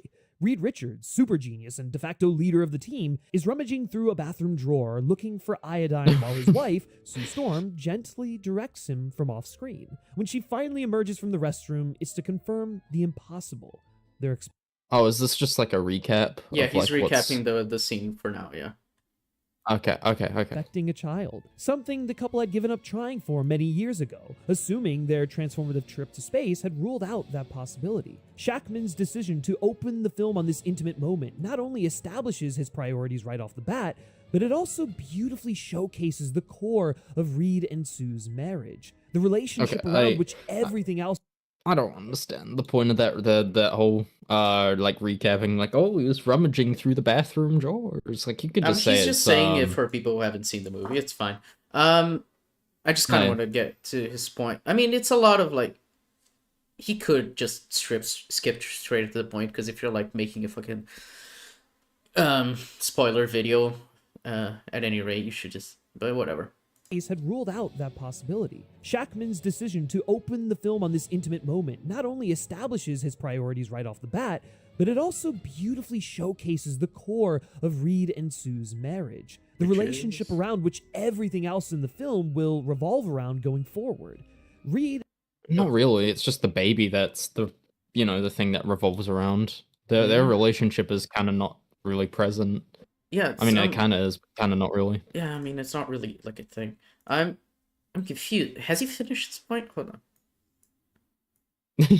He said something that like grammatically made no sense. It kind of threw me off. right off the bat, but it also beautifully showcases the core of Reed and Sue's marriage, the relationship around which everything else in the film will revolve around going. Yeah, the relationship The around relationship. which Yeah, the everything entire will movie will revolve revolve around. Yeah, that needed some redrafting. It's fine. That just confused me. Forward. Reed has a brilliant mind, but one that often becomes so fixated on abstract minutia that he sometimes fails to consider the simplest solutions. Okay. Not really. What? Is That that- wasn't. That's not a thing. That's not a thing in the movie. I mean, the simplest solutions. The most like simple one he comes up with was putting people under the city, but that's the only reason he didn't do that is because he has beef with Mole Man. He has beef with a mole. I don't think he doesn't like think of it because it's simple. I think maybe that is like a thing that the movie's trying to do. I just don't think it did it very well. If it's just like, Oh well, yeah, they didn't develop it. yeah, it's because like I'm a little confused, just a little confused. I don't know, because it's like I guess it's present, I guess, but I don't think it's like the thing the Yeah. movie revolves around. I don't think Oh so. no, definitely not. I don't know. Case in point, his fruitless search for iodine. He becomes so consumed by an unknown variable, the location of the iodine, that he neglects to check the most obvious place, the medicine drawer. It's his What? What? I think the point was that she Oh, she put right. it somewhere. Okay, where it that was a metaphor. Yeah, the scene. that was at the beginning of the movie. Yeah, that was the scene the at the very beginning of the movie. beginning. his Yeah. Achilles heel. Luckily, that weakness is counterbalanced by Sue, who is the only one capable of pulling Reed out of his selective myopia. That is really cool. I wish we got to see that in the movie. I can kind of see where Griffin is pulling this from, but I don't think it's deep enough to say this is what the movie revolves around. Yeah, no, like that this is like the whole character dynamic. I don't think so. Like there's not maybe in the director's cut or like the behind the scenes maybe, but like not in this Only movie. reminding Reed of the obvious thing he's overlooked, all the while handling her own situation. In this case, the discovery of her nascent pregnancy. This dynamic is what drives the narrative, and within 2 minutes, Shackman makes sure we understand it implicitly. That's damn good storytelling. The other essential Oh man. Oh man. I mean, we've already covered that. There's no point in repeating points. I'll just say, oh man. element this opening introduces is the theme of parenthood, which will permeate every aspect of the ensuing story. Much like Superman earlier this month, First Steps drops us into a world that has already settled into a comfortable status quo. The Fantastic Four have been active for 4 years, and in that time, they've thoroughly captured the public imagination of their universe's Earth. Like comic book counterparts, they're basically celebrities whose superheroics and acts of civil service have transformed the world around them into a retro-futuristic utopia. There's literally a point in the first act, moments before the story's inciting incident, where Reed reveals he's more or less solved crime in New York City, having applied his... I mean, yeah, that's pretty interesting. I wish we got to see more stuff like that within the movie. There Where was it's a just lot like of really interesting, like, subtle world building in the first act that was just kind of, like, not necessary for the story at all. It kind of just makes me, like, want to live in that first act forever, because the rest of the movie is just, like, very boring. Yeah. Yeah. Keen intellect to locating criminal organizations across the city and dispatching law enforcement to round them up. However, the impending arrival of Sue and Reed's infant son, Franklin, threatens to upend the stability of this idyllic status quo. Although the pair express some degree of anxiety upon discovering the pregnancy, the idea that everything is about to change for them isn't properly introduced until the following scene, in which... I feel really bad for saying this, but I don't like saying this, but this feels like if I asked Wikipedia or like a Google AI to like recap the story for me. ChatGPT, analyze Fantastic Four First Steps for me. First step story, please. This is what I feel like I would get. I'm not gonna like test it out, obviously, because I don't use ChatGPT. But like, this is what the impression of what I would get if I asked ChatGPT to be like, "Yo, can you tell me what the story is for First Steps?" And they're like, "Here, it is very cool with its family dynamic." I don't know. This is what I feel like I'd get. Not to be like mean any offense to him, because I'm sure he worked very hard on the script and everything, and I don't want to accuse him of AI in it, but it just comes across that way. Like it just feels like AI recap, Sue and Reed arrive at family dinner a minute late. I'll admit, the whole... We make a point to do family dinner every week. Sunday at 7, on the dot, no matter what. We're all here. Meme that... You could just end it on 7 on the dot. But, I mean... Yeah, I mean, that's funny because it's not even in the movie. I think like, that's that the whole, point like, he's the gonna Sunday... make, right? That it wasn't in the movie. I think that's Sunday at 7, on the dot, no matter what. Yeah, maybe. We're all here. meme that emerged from the film's marketing always felt a little forced to me. So Oh, okay. Oh, okay. imagine my surprise when that turned out to be a legitimate character beat in the film. I mean, that was obvious. No? Wait, yeah? How's yeah, that I mean, surprising? like, Obviously, it was gonna be a character beat of like, oh, they're late. Like that's, but it was just the marketing. They never like established that within the movie, which is funny as hell because the movie's just like, nope, not doing the 7 p.m. line, which just makes you think like, Yeah. what are we doing? yeah, why'd you market it like that then? Like, I thought that was a point he was gonna make. No. Although the infamous line doesn't make the final cut, which Oh, is okay. quite a few scenes featured in the marketing, the point being made when Johnny calls them out on their tardiness You're late. couldn't be clearer. These people are creatures of habit. Reed and Sue have built an ordinary life for themselves that is not all that dissimilar to the Okay, idealized concept. I agree with this, and it would be fantastic analysis on a film that delved into this more, I think. Because it's just like if it you feels want to like say like it's this very subtle setup to show that things are out of balance, things have changed now that Sue is pregnant, even though they don't want it to, even though they're trying to pretend that it hasn't and that it won't change everything. Like I like that.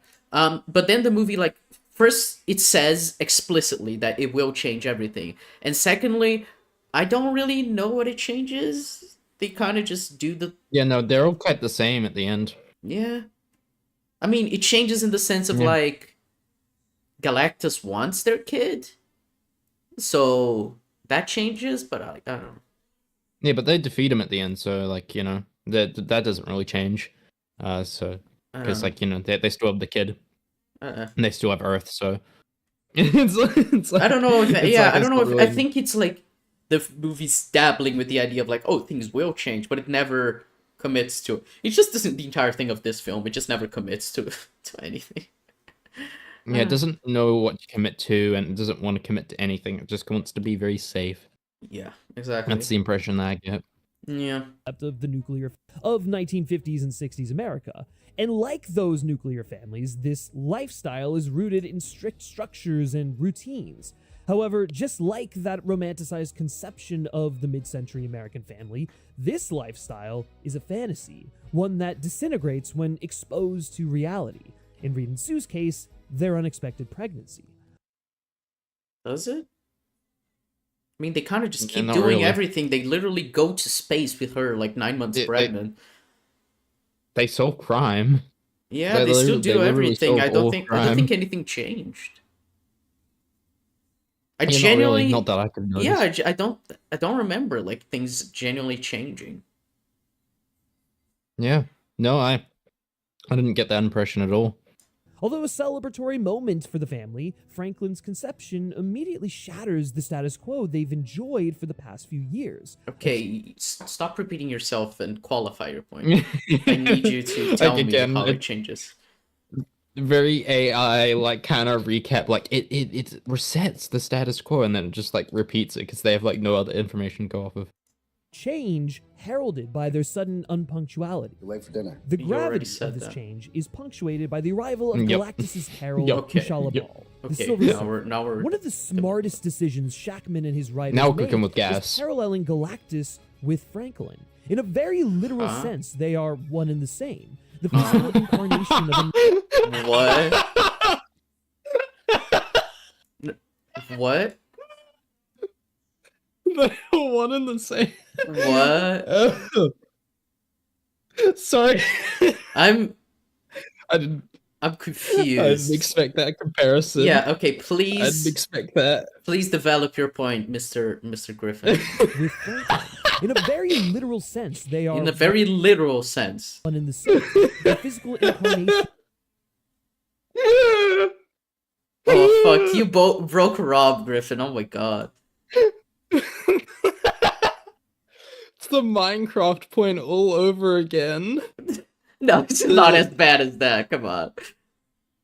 No, but oh, my jaw hurts. Fuck. Okay. Yeah, I'll let you made continue, is Griffin. My paralleling bad. Galactus with Franklin. In a very literal sense, they are one and the same. The physical incarnation of a natural phenomenon that will fundamentally disrupt the status quo of the idyllic world the Fantastic Four have worked so hard. Oh my god. Okay, that is not as literal. First off, when you say on a very literal sense, I need you to look up what the word literal means, because that's not what it means. Yeah. You're doing the opposite. It's a very figurative, like metaphysical sense. Secondly, that is so vague that could mean anything. Like, oh yeah, because it's gonna change things, you know? Like, Galactus is gonna change things if he destroys the world. And the same way that Franklin is gonna change things when he's born. It's like, okay, I think you're, you know, Oh my god. very weird comparison. Thank you for that, Griffin. I needed a good laugh today. Okay, Jesus. that was wild point. Oh my. Wild point. Yeah, they are literally one and the same. In a very literal boy. sense. To create It's just the enforcement to idea of like seeing a baby Galactus just looking at them. It's just fucking. They switch places at points, like they're in the bed, and then just Galactus shows up out of nowhere Like for a split Google second. Gaga and fucking Ray Fiennes's voice. Goo Gaga. Jesus Christ. Google. Hooga chaka. Jesus Christ, that is fantastic. I don't even. of the idyllic world the Fantastic Four have worked so hard to create and force them to confront aspects of themselves they've thus far been able to ignore thanks to the routine stability of their lives. This is especially true of Sue and Reed, who reassure themselves that they can weather this new status quo. But in truth, the emergence of these new stressors in their lives draws out their deepest insecurities. For Reed, Do they? We'll see. He's gonna explain what the insecurities are. So yeah. So I stop him. I stop him too early because I'm like, it's is his that true? inability to accept what he can't understand. Is that his insecurity? I thought his insecurity was that he was worried about we forgot about like being insensitive when he's being rational, I guess. Like, I thought that was the insecurity. Maybe, no, I don't know what. Maybe it's this not. is a new insecurity now. So hold on. So yeah, is that a thing in the movie of him not being able to accept that there are things he doesn't understand? I'm trying to remember. There may have been a line or two about that. You watched the movie more than me. Do you remember them? I think there was probably like one line about it, but I doubt it got like developed further than that. Maybe he him just knows not Sue is remembering. pregnant, he begins fixating on the possibility he and Sue's exposure to cosmic rays could result in abnormalities in the child. He neglects more traditional fatherly duties like building a crib to instead tinker with a device to scan the fetus. Okay, I guess this is an interesting point. The thing is, this is what he's saying right now is right. I don't think it ties back in with the not understanding thing. I think it's just a part of how his brain works. Like, he is very autistic, and that part of him is very well portrayed. Of him being like anyone can build a crib. I can't. Nobody can do. Nobody can like run the tests that I run. It's like, yeah, like it's like a very rational, logical thinking from an autistic person that you wouldn't see from like a neurotypical like father figure. But I don't think it goes into like wanting to know something about like the unknown. I guess maybe it could be into that. It could be related to that. I don't know. Maybe it's just very shallow, and that's why I'm not like grasping it fully. Yeah, that's probably it. Yeah. Yeah. Because it's probably just like what he's saying is probably true. It's just that it only gets expanded upon like one or two times throughout the movie. Yeah. Clearly one in a situation like Reed. I mean, if my girlfriend and I were blasted with cosmic rays, I'd be worried about having a child too. But when the hey, that sucked really. That's nice of you using Dr. Who footage. Results show there isn't any cause for concern, Reed refuses to accept it. In his guts, he knows. What was that transition? Reed refuses to accept it. In his guts, he Dude, what? Fucking The PowerPoint Reed fucking transition. What the hell? Okay, the editing up until that point had been like, pretty decent. Nothing like, wow, oh my god, that that I don't even know if that's like a transition you can make in Sony Vegas. I mean, I'm pretty Yeah, sure it's probably it's part of the ones in fucking Premiere. Premiere? It's just I'm just confused. Yeah, I don't know. I don't know why you transition. would use it. That's my question. Why would you use that transition? It looks bad. It knows does not it's look good. implausible, and so he doubles down, unable to accept any outcome but the one he's already convinced himself is likely. Meanwhile, Sue starts to become more cognizant of the potential fissures in her marriage, specifically Reed's inability to rein in his analytical mind and exist in the present. Yeah, that is only present in one scene, so I don't really agree with that point. Yeah. Like, it's only that I mean, the that's scene that the visual is saying, like them talking, that is the scene where this happens. I don't think it's ever like fully expanded upon, and I don't think it ever like comes to a point where like there's actually trouble in their marriage, and like it just feels like, oh, you're being a bit mean now, and then she's like, oh, I'm gonna talk to everyone, and then the whole world is on their side, so Reed doesn't have to think about it anymore. It would have been interesting if they had said that Reed was still thinking about it after, their plan didn't work. Could have done something interesting with this character. They don't really. It's very like, it's a question raised by the movie, but it's never like, and it's answered very quickly, and so it's just dropped. Yeah, here's the thing that he does. He's like, this is a very interesting thing that the movie does, and then he moves on to another thing that the movie does. And if this was like a movie that was well developed, you'd be like, wow, all these things happen in the movie? That's crazy. But then when you look at it, it's like, oh, these things do happen in the movie, but they only get addressed like once and then they move on. So that's what happens. Yeah. Traits exhibiting more overtly in light of her pregnancy. Her concerns are exacerbated by Galactus's ultimatum. If his impending arrival personifies the looming existential dread of parenthood, particularly I don't Reed, think it I don't think it does. I does. think This isn't Eraserhead. Yeah, I think you're just kind of grasping at straws, which is not, an indictment on her character, but it's like, I think Griffin just kind of liked the movie and is trying to understand why, but like thematically, I don't think, I don't think that the movie actually does this. I don't think it's trying to draw comparisons between Galactus and Franklin. I think they're like, it's a very simple, generic movie that, I don't know, like you said, this isn't a Eraserhead. It's not trying to have something super deep to say about parenthood. I don't know. I just never got that impression. Because, like, I never thought Franklin was, like, a burden to them at any point. Like, the movie doesn't make it seem like he is, because the burden is Galactus. Galactus is gonna destroy the world. And the burden is like, how do we stop him? And not, the burden isn't like, oh, dealing with Franklin while all this is happening. Like, maybe having a superpower child would have been an interesting way to do it, where like he keeps fucking things up by accident, like the fucking Incredibles, and then you do something with that. I don't know.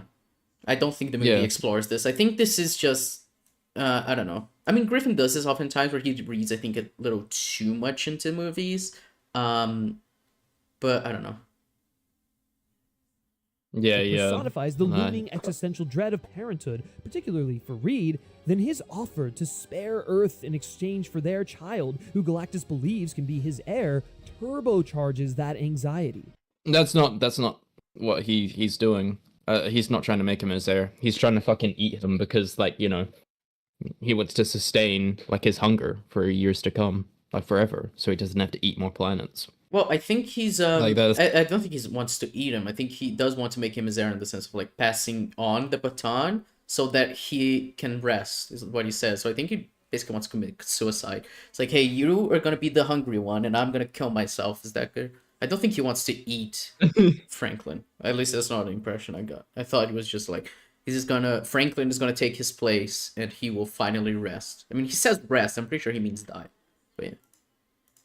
I To put things in more domestic terms, Galactus offers Reed and Sue a way out of their pregnancy, a way to go back to the stability of Oh, the status yeah. quo they had I mean, he previously does, I enjoyed. guess. Whether either of them want Yeah. to admit it, that offer is deeply appealing on some level. Well, yeah, because the world is gonna die if that doesn't happen. Deeply appealing It's on not some because level. it's like, oh my god, I don't want to have a fucking kid. Like, there's no, and I don't know, man. The movie doesn't make Franklin seem like a burden for that to be like an actual like possibility, like of them actually Yeah, no, wanting it. I don't know. They kind of have shit sorted out pretty fine. Like they solve crime and shit. They're just like, yeah, we're prepared for this baby. We're over preparing for it. Like we want to make sure we're there for it. It's not appealing to them. It's only appealing because they want to stop Earth from fucking dying. I mean, yeah, it's like fucking like Sue. She never like finds the offer appealing. Like Reed thinks Yeah, about no. it from a logistical standpoint, like it makes the most sense. But he never, but like Sue for one never finds it appealing. So it doesn't seem like it's like Yeah, no. a debate within the film of like should we do it? It's like it's basically like taking Yeah. for granted of like no, we're not gonna do it. I don't know. Again, feels like that thing of like grasping at straws, like trying to like Mm. find something in the movie that is not there. Because I do appreciate the guy trying to find like different like complexities within the movie to like, you know, justify your liking for it. Sometimes like a movie is just a movie, you know. Sometimes like a movie is just a get drunk and have fun movie instead of like, you know, Yeah. all these types of themes. I'm sure they do have these types of themes that got erased from the movie because, you know, I'm sure there is some you semblance of an overarching theme in the like the Yeah. director's cut of this. yeah, but here there is like no semblance of that. There's nothing that has like been established that makes you think, oh yes, that the offer of aborting their child is like very appealing to them. That like it never appeals to either of them unless it's in the case of like sacrificing it, you know, for Yeah, and it's a Galactus. thing they've Especially wanted for for Reed. years, right? It's like part of this thing in the beginning is like Yeah. they've wanted a kid for like They've been trying years. for that. They've been yeah, and they like gave up trying. So it's like it's one of their dreams. So it doesn't seem like a thing where it's like they want a way out of it. I don't know. I don't think that is present in the movie.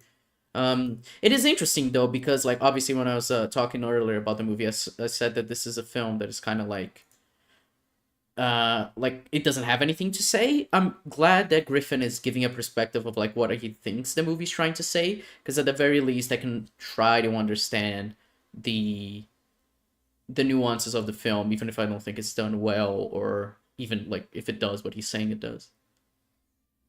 Yeah, absolutely.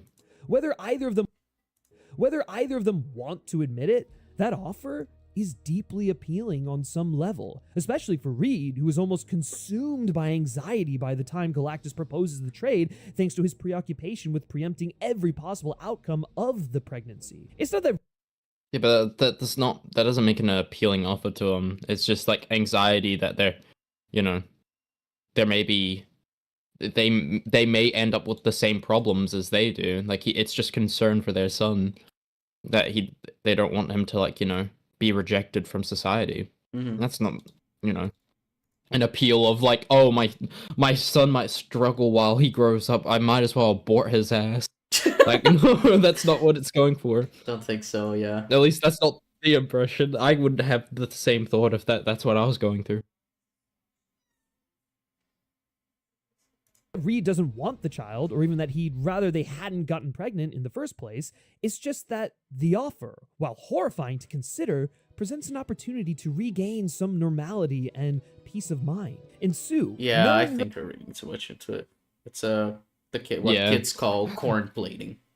her husband is mortified by the fact that Reed could even entertain such a thought, even for a moment. When the people of Earth 828 rightfully suggest that making the trade is the morally and ethically correct course of action in an ultimatum, the needs of the many outweigh the needs of the few sense, Reed is sympathetic to their pleas. He isn't necessarily advocating their position, but he understands it because, being who he is, he's considered it too. Upon this confirmation of what she had already suspected, Sue shuts Reed down immediately. She genuinely can't. Not really immediately. I mean, it is It's fairly kinda like immediately. a bit She's later. like, no, you cannot even think about this. And then she's like, sometimes when you think about things, it hurts me. So it is pretty immediate. Yeah. It's Yeah, just yeah, I like guess it's so. like he's I using like the two scenes in the entire movie that like kind of support his point, but it's not fully because it's like you need more than just those two scenes. So well, I'm still kind of hung up on the point where he's like, oh, they like, you know, they kind of do want to sacrifice the child because they want to go back to a sense of normality. I'm like, there's like there's still nothing that like he says that supports that point. yeah, Um, I don't think unless you're they counting yeah. like, I don't think they ever talk yeah, about it in the sense of normality. They just want to do it to save Earth, and even then, she yeah, shuts it down so immediately. There's like whatever. yeah, it's not even the thing. Can't wrap her mind around the fact that the man she loves, the man she's about to have a child with, could think so dispassionately about something so abhorrent. No, she doesn't think that. She's just like, I know what you do constantly when, you know, you're in this state. I know what you're capable of, and I know what you're thinking. Like, she's not horrified by it. She just knows how he works, and she's like, don't you dare think that. It's not that she doesn't understand the logic of what he's saying. She's an incredibly smart woman in her own right. But the disconnect between Reed's brain and his heart is something she can't fathom, and that disparity exacerbates the rift forming between the two. This, on its own, would be a compelling. That would be something if the movie had that. If there was a rift between them. I don't think there is at all. I think their relationship It's is close very... to a riff. Yeah, I think they have They enough can- setup to make a rift exist, but they don't develop it. So I don't think... Yeah, no, they just kind of solve it. They solve it because the public listens to them, and they're like, okay, cool, we can stop worrying about that now. Yeah. Yeah. Exploration of the ways in which preparing for parenthood puts a strain on a marriage, but it wouldn't fully track with who these characters are. Because for as cold as Reed Richards can be, and trust me, he can be a real bastard in the comics when he's absolutely convinced he's right. But he's not completely. I can't like read half this shit, so like maybe like there's like a big point, but like the way the transitions like moving and everything, I can't like really read it. It's not... You're not meant to read it. These are just like visuals from the comics. Oh, Yeah. That's my bad. I thought he was like using example points from the comics. Yeah. Bro, my I'm bad. sure Completely some of oblivious these are good examples. to his but yeah. shortcomings, or to Yeah. the way his personality and behaviors tend to affect those around him. And this is also true of Reed in First Steps. There's a wonderful scene towards the end of the second act where Reed, inspecting his newborn son for abnormalities for the final time, has moments of self-reflection. The reason Reed hyper-fixated on figuring out if he and Sue had passed on some terrible affliction to Franklin wasn't strictly a medical concern. That anxiety was merely an extension of a more fundamental fear. The fear that his son would grow up to be just like him, inheriting all of his deep-seated issues. Yeah, yeah. I like that scene. I like him saying, like, you know, I'm gonna stop trying to figure out who you are. I'm gonna wait for you to tell me. And you know, they do It has a good they do moment. a little like fun fucking joke as well, being like, oh, and if you could tell me right now, that'd be great. So it's nice. I like that scene. I kind of just agree with this point from Griffin. Yeah, I agree with it as well. And personal demons. As someone who doesn't naturally think in social terms and is instead more drawn to the hard sciences, Reed is a big proponent of nature over nurture. That people are primarily shaped by the genes they inherit. Try as you might to resist it. I don't... Okay, I think that's a weird thing to say about Wait, people who are into science, because that's just not a thing. His worry is that his influence will make his son like him. Like, it's not just the genes. Like, Yeah. the genes are just the thing of, like, oh, is he gonna have power? Is he gonna be, like, immune or whatever? The thing of, like, oh, you're gonna be, like, as insensitive as I am or whatever. That's just, like, the way he is, and he's worried that's gonna, like, you know, on a nurture sense, gonna be... Like, I think that's really weird to say, like, people who are science-minded think the idea of nurture over nature is like not a thing. I think it's a really weird point from Griffin. I don't know, very weird. I think it's weird that he's trying to make this point in general, because the movie is not that deep, man. I'm sorry, it's just not that deep with like the whole nature and nurture bullshit. Like, we're not covering I don't think it explores anything about nature versus nurture. I just think he's like, Yeah, no, oh yeah, not I'm at all. gonna pass things on to my kid, whether it's nature or nurture. It's like, I mean, you know, autism is genetic as well, so it's like, oh, you know, I don't know. Yeah. Weird thing. You're hardwired to develop certain behavioral traits because that's Yeah, no, behavioral traits, that's like, what? Your personality is not dictated by your genes. This is like literally the thing that people got mad at the fucking Sydney Sweeney ad for. Oh, okay. Yeah. I'm not gonna... Griffin, I know you did this by accident because you're a cool guy. You're, you know, woke and shit. But the way you're talking about this is very weird. Very weird. Yeah, I do think I'm noticing a trend within these scripts is that they don't redraft. Like it doesn't seem like they're redraft, because Karsten's review doesn't feel like he redrafted it. The other guy, actually, I think it was only Karsten. I don't know who else we covered. I think we've only covered him. Yeah, I think it was only Carson. Yeah, I think. Yeah, so I've noticed a trend with these two people. That gives me enough to form an opinion.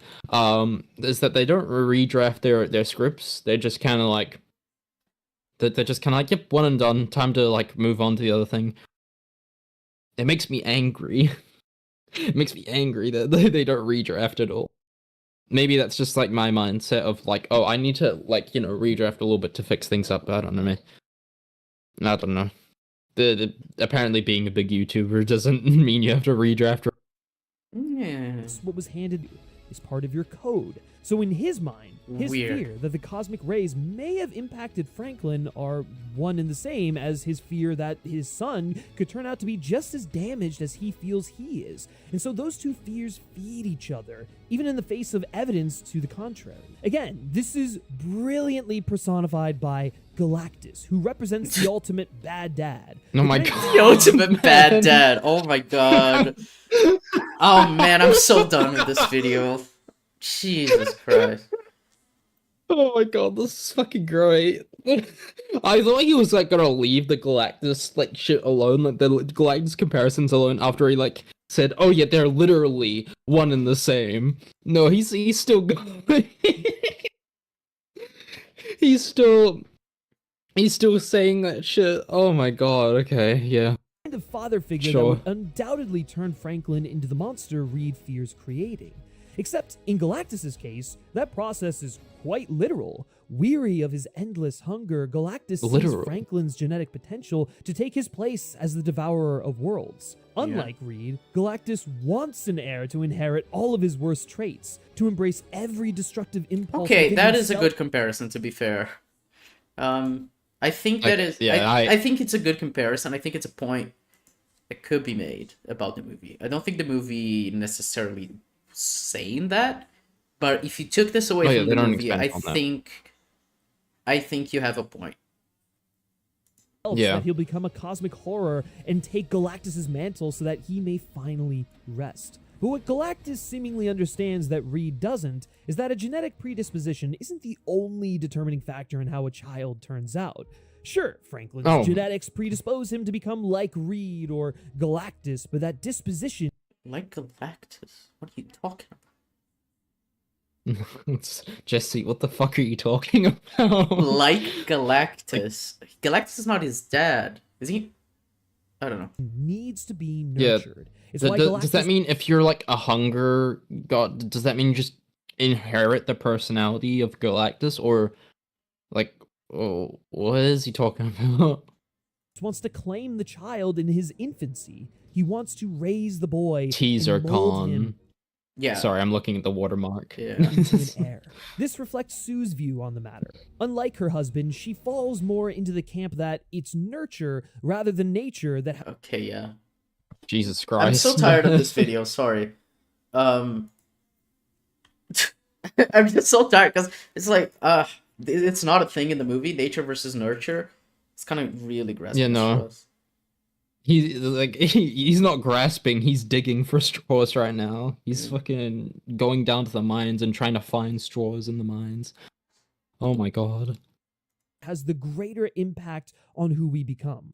No one is biologically fated to become anything other than what they're socialized to become. And so it's But that's contingent not on those raising a that's child not to be what they present meant. and active in their child's I don't life. know. Something Reed is already showing signs he isn't capable of doing. It'd be a confronting realization for any expectant mother, let alone a mother of a child the world is ready to sacrifice for their own safety. Which is why I love Sue's speech to the city so fucking much. Does it tie up the masses turn on the Fantastic Four subplot a little too neatly? Yeah, no question, but it's a wonderful affirmation of the way Sue sees parenthood. Rather than letting the world continue to demonize her child, cultivating an environment that, should they somehow figure out a way to survive Galactus, could very well poison Franklin's heart and turn him into someone very Wait, how does she see parenthood? Is it just like that she doesn't want to kill her kid? He's gonna develop his point. I'm waiting for him to finish. Sue brings her child down to the crowd and introduces him as family. She, as an active and attentive mother, creates an environment that will nurture her son in a positive way. Oh. Okay. Okay. So the way she sees family is that it's nurturing. Is that it? Yeah. Okay. Yeah, probably. Is that okay? I mean, yeah, it's more nurturing to make everyone love your child and make everyone want him to die to save them. So, I guess you're right. Yeah, I guess. Yeah, technically, I'll give you like a technical point for that. Yeah, I don't know. It She feels wills it into existence. Does surface Sue level. know this will work? No. But she leads with her heart, and people respond to that vulnerability. For Reed, this is an unthinkable cause of action, yet it works. And in seeing I guess of like family is like love and nurture, and that if you approach people with the kindness of your heart, they'll respond to it back instead of letting their own insecurities fester. I guess that's something. Again, it's tied up way too neatly the way it is in the movie, but yeah, I can kind of see the point Griffin is making. Yeah. it work, he's immediately shaken from his myopia and comes up with a new plan to save the world that doesn't involve giving up his son. Not because he knows without a shadow of a doubt that this new plan will work, but because the alternative, while guaranteed to succeed, is untenable. This, in a nutshell, is the crux of Reed's arc over the course of the film. Like any new father, he has to let go of the idea that he can control the outcome of every situation and learn to take some things on faith. To be a little less rigid and a little more flexible, if you will. He has to allow himself to trust in the family unit he has cultivated around him, just as much as they already trust in him. I think it's fairly easy to infer that to Reed, he's considered the trust others put in him Okay, as... I don't doubt that. Sorry, you go. I don't doubt that this is like part of the point that the movie is trying to make. They just don't develop it in that sense, so like you don't get the idea of it. Like, sure, I guess that's what the movie is trying to say, but they don't do anything with that. That's my point. Yeah, my point was from a visual standpoint, because like obviously, you know, the editor is using a lot of trailer footage, because what's available, they don't have the movie. But it has like this weird thing with motion, because like they're slowing it down. Here, look, his hand and everything. They're using some upscaling to make it like 60 FPS, so that when you slow it down, it doesn't look, you know, all choppy, because it's obviously, you know, 24 frames per second, and if you slow it down, then it's gonna fuck up. So it looks bad. I don't like the way it looks. Like, look at his hand. I think it's it just looks really bad. I wasn't gonna mention it because like you hadn't mentioned it, so I was just like, I mean, I guess if it looks like that. It was frustrating me a little. This time it just really bothered me, the hand going over the fucking floor. Easy to infer that to Reed, he's considered the trust others put in him as fact, because from his perspective, it is. He's so confident in his intelligence that their trust in him is basically like trusting gravity. It's guaranteed. But the cosmic accident is a perfect example of the fact that... Sure, I am trusting him as like gravity. I mean, they aren't like 100%. They actually just doubt him like quite a bit throughout the movie, especially when like the whole like sacrifice the child thing comes up. They're just like, Well, what the it's fuck? No, we're not just gonna do they that. do trust him because they're like, oh, how did you defeat Galactus? But that's the thing; it's all done so quickly, where you don't even. It's like, oh yeah, you defeated Galactus. Oh no, wait, you didn't? Oh yeah, so give up your child. And then he's like, nope. And then they're back on his side. So I don't know. Very Yeah. very fast. It's just dealt with too fast for it to be like an actual thing that the movie explores. This isn't true. There are unknowable variables, anomalies that you can't account for. While Reed's gut reaction to this was to blame himself for not having anticipated every possibility, which is why he has since committed himself to doing exactly that in every situation he encounters, the truth is, that's not feasible. There's a moment between Reed and Ben, right before the team launches back into space for the first time since their accident, that I think gets at the heart of this better than anything else in the film. In characteristic fashion, Reed is fretting over his failure to account for the unknown variables on the team's previous mission, and rather than simply reassuring him the way Sue might, Ben straight up calls him out on his ego the way only a close friend can. For as smart as Reed is, Yeah. That's funny that we like he says like close friend, and we both make the point of like Ben feels like the least like a friend to Reed Yeah. throughout the movie. But it is a good point, and I like that scene as well, of him being like, wow, you think he's so egotistical and everything. It's gonna be just Oh, like yeah, you. yeah. It was a nice line dialogue. Like I said, this movie's not devoid of it. This movie's like I say, it's like a decent movie. It has stuff in it. It's not doesn't develop anything too. It's just very lacking, Yeah. in its development. he's not omnipotent, and it's actually pretty stupid to Omnipotent, I think, is the way you say that. Anyway. expect Yeah, that of himself. omnipotent. He needs to trust that even if something goes awry, the people around him will help him make things right.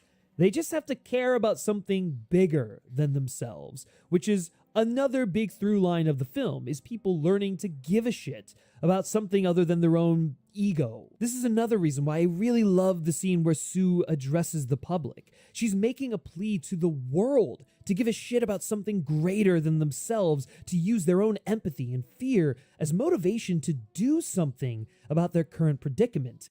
I don't think that scene is the one that we should think about. It's later on when they get everyone to do to take part in the fucking energy preservation shit, so that they can get the teleportation device to work. I think that's when when that point is made. By that point, because obviously part of what he says, of what Reed says, that he was inspired by what Sue says.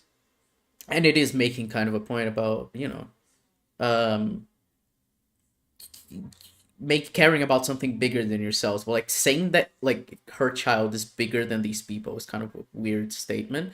I don't think she's saying that. I think she's saying like all the like family is bigger than we all are, but I won't sacrifice my child for you, but I won't let the world die for my child. And so it's like making a point of like, I understand your concerns, but we need to stick together on this because I can't give up something that important to me. Not in a sense of like something greater than them, just like her child is greater than them because it's family. Because like it's like they even say, if he was an adult, they wouldn't even question it. He would just like give himself up. I'm pretty sure it's fucking that Silver Surfer says that, like, if he was an adult, he would just give himself up. So I don't know. Yeah. Instead of fretting, instead of giving into fear and panicking, to confront these unknown variables with trust in those around you. There's kind of a climate change bent to this whole thing as well, a plea to get the world to collaborate in order to change the assumed fates of the planet. I mean, like it's I interesting feel like interpretation you can say of that that. about anything. Yeah, it's an interesting interpretation. Yeah. I think it's probably like part of what they intended. I don't think it's like, I don't know. Yeah. It's just one of those things like getting people to work together. It can be a metaphor from so many things. Current day, we say it's climate change. 50 years ago, we would say it's fighting the communists. It's just a metaphor of like getting people to fight, for the good of humanity. To do the same yeah. with Franklin. For as much as this film really is about parenthood, I think in the macro, it's a film about believing in something bigger than yourself, making the world a better place than when you inherited it, and not letting future generations, our children, serve your interests. Instead, we work to preserve theirs. Here's the thing. Sure. Okay, What? that editing was really bad. What? But Yes. yeah, I agree. It's probably the main theme of the movie. I don't know.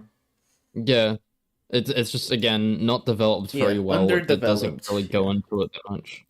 Who fucking edited this, like, video? Because, like, you need to, like, you know, either you need to let your guy edit a bit more, or you need to get a new editor, because, like, I some of don't this is know. not very well edited.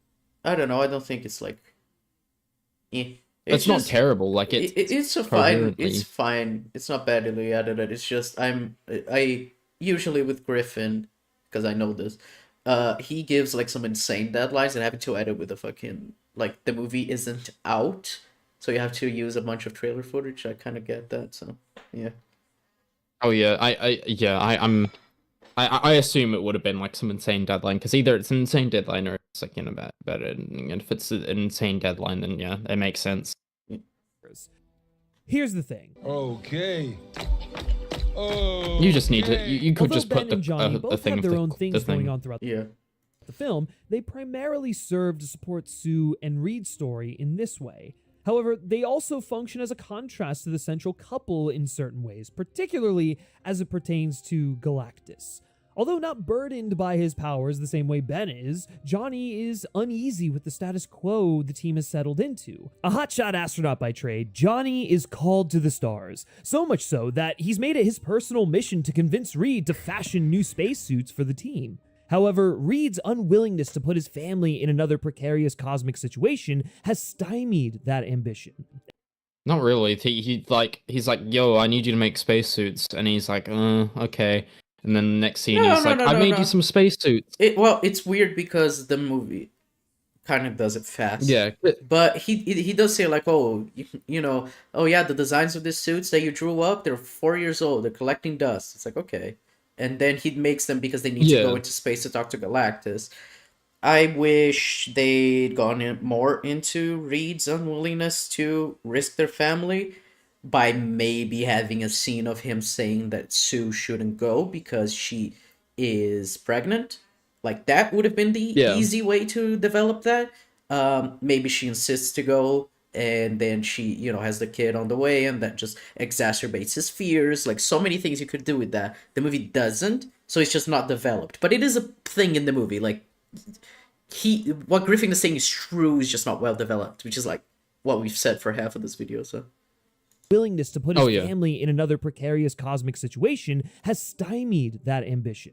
Again, he's stuck trying to baby-proof the world, as the film makes a joke about.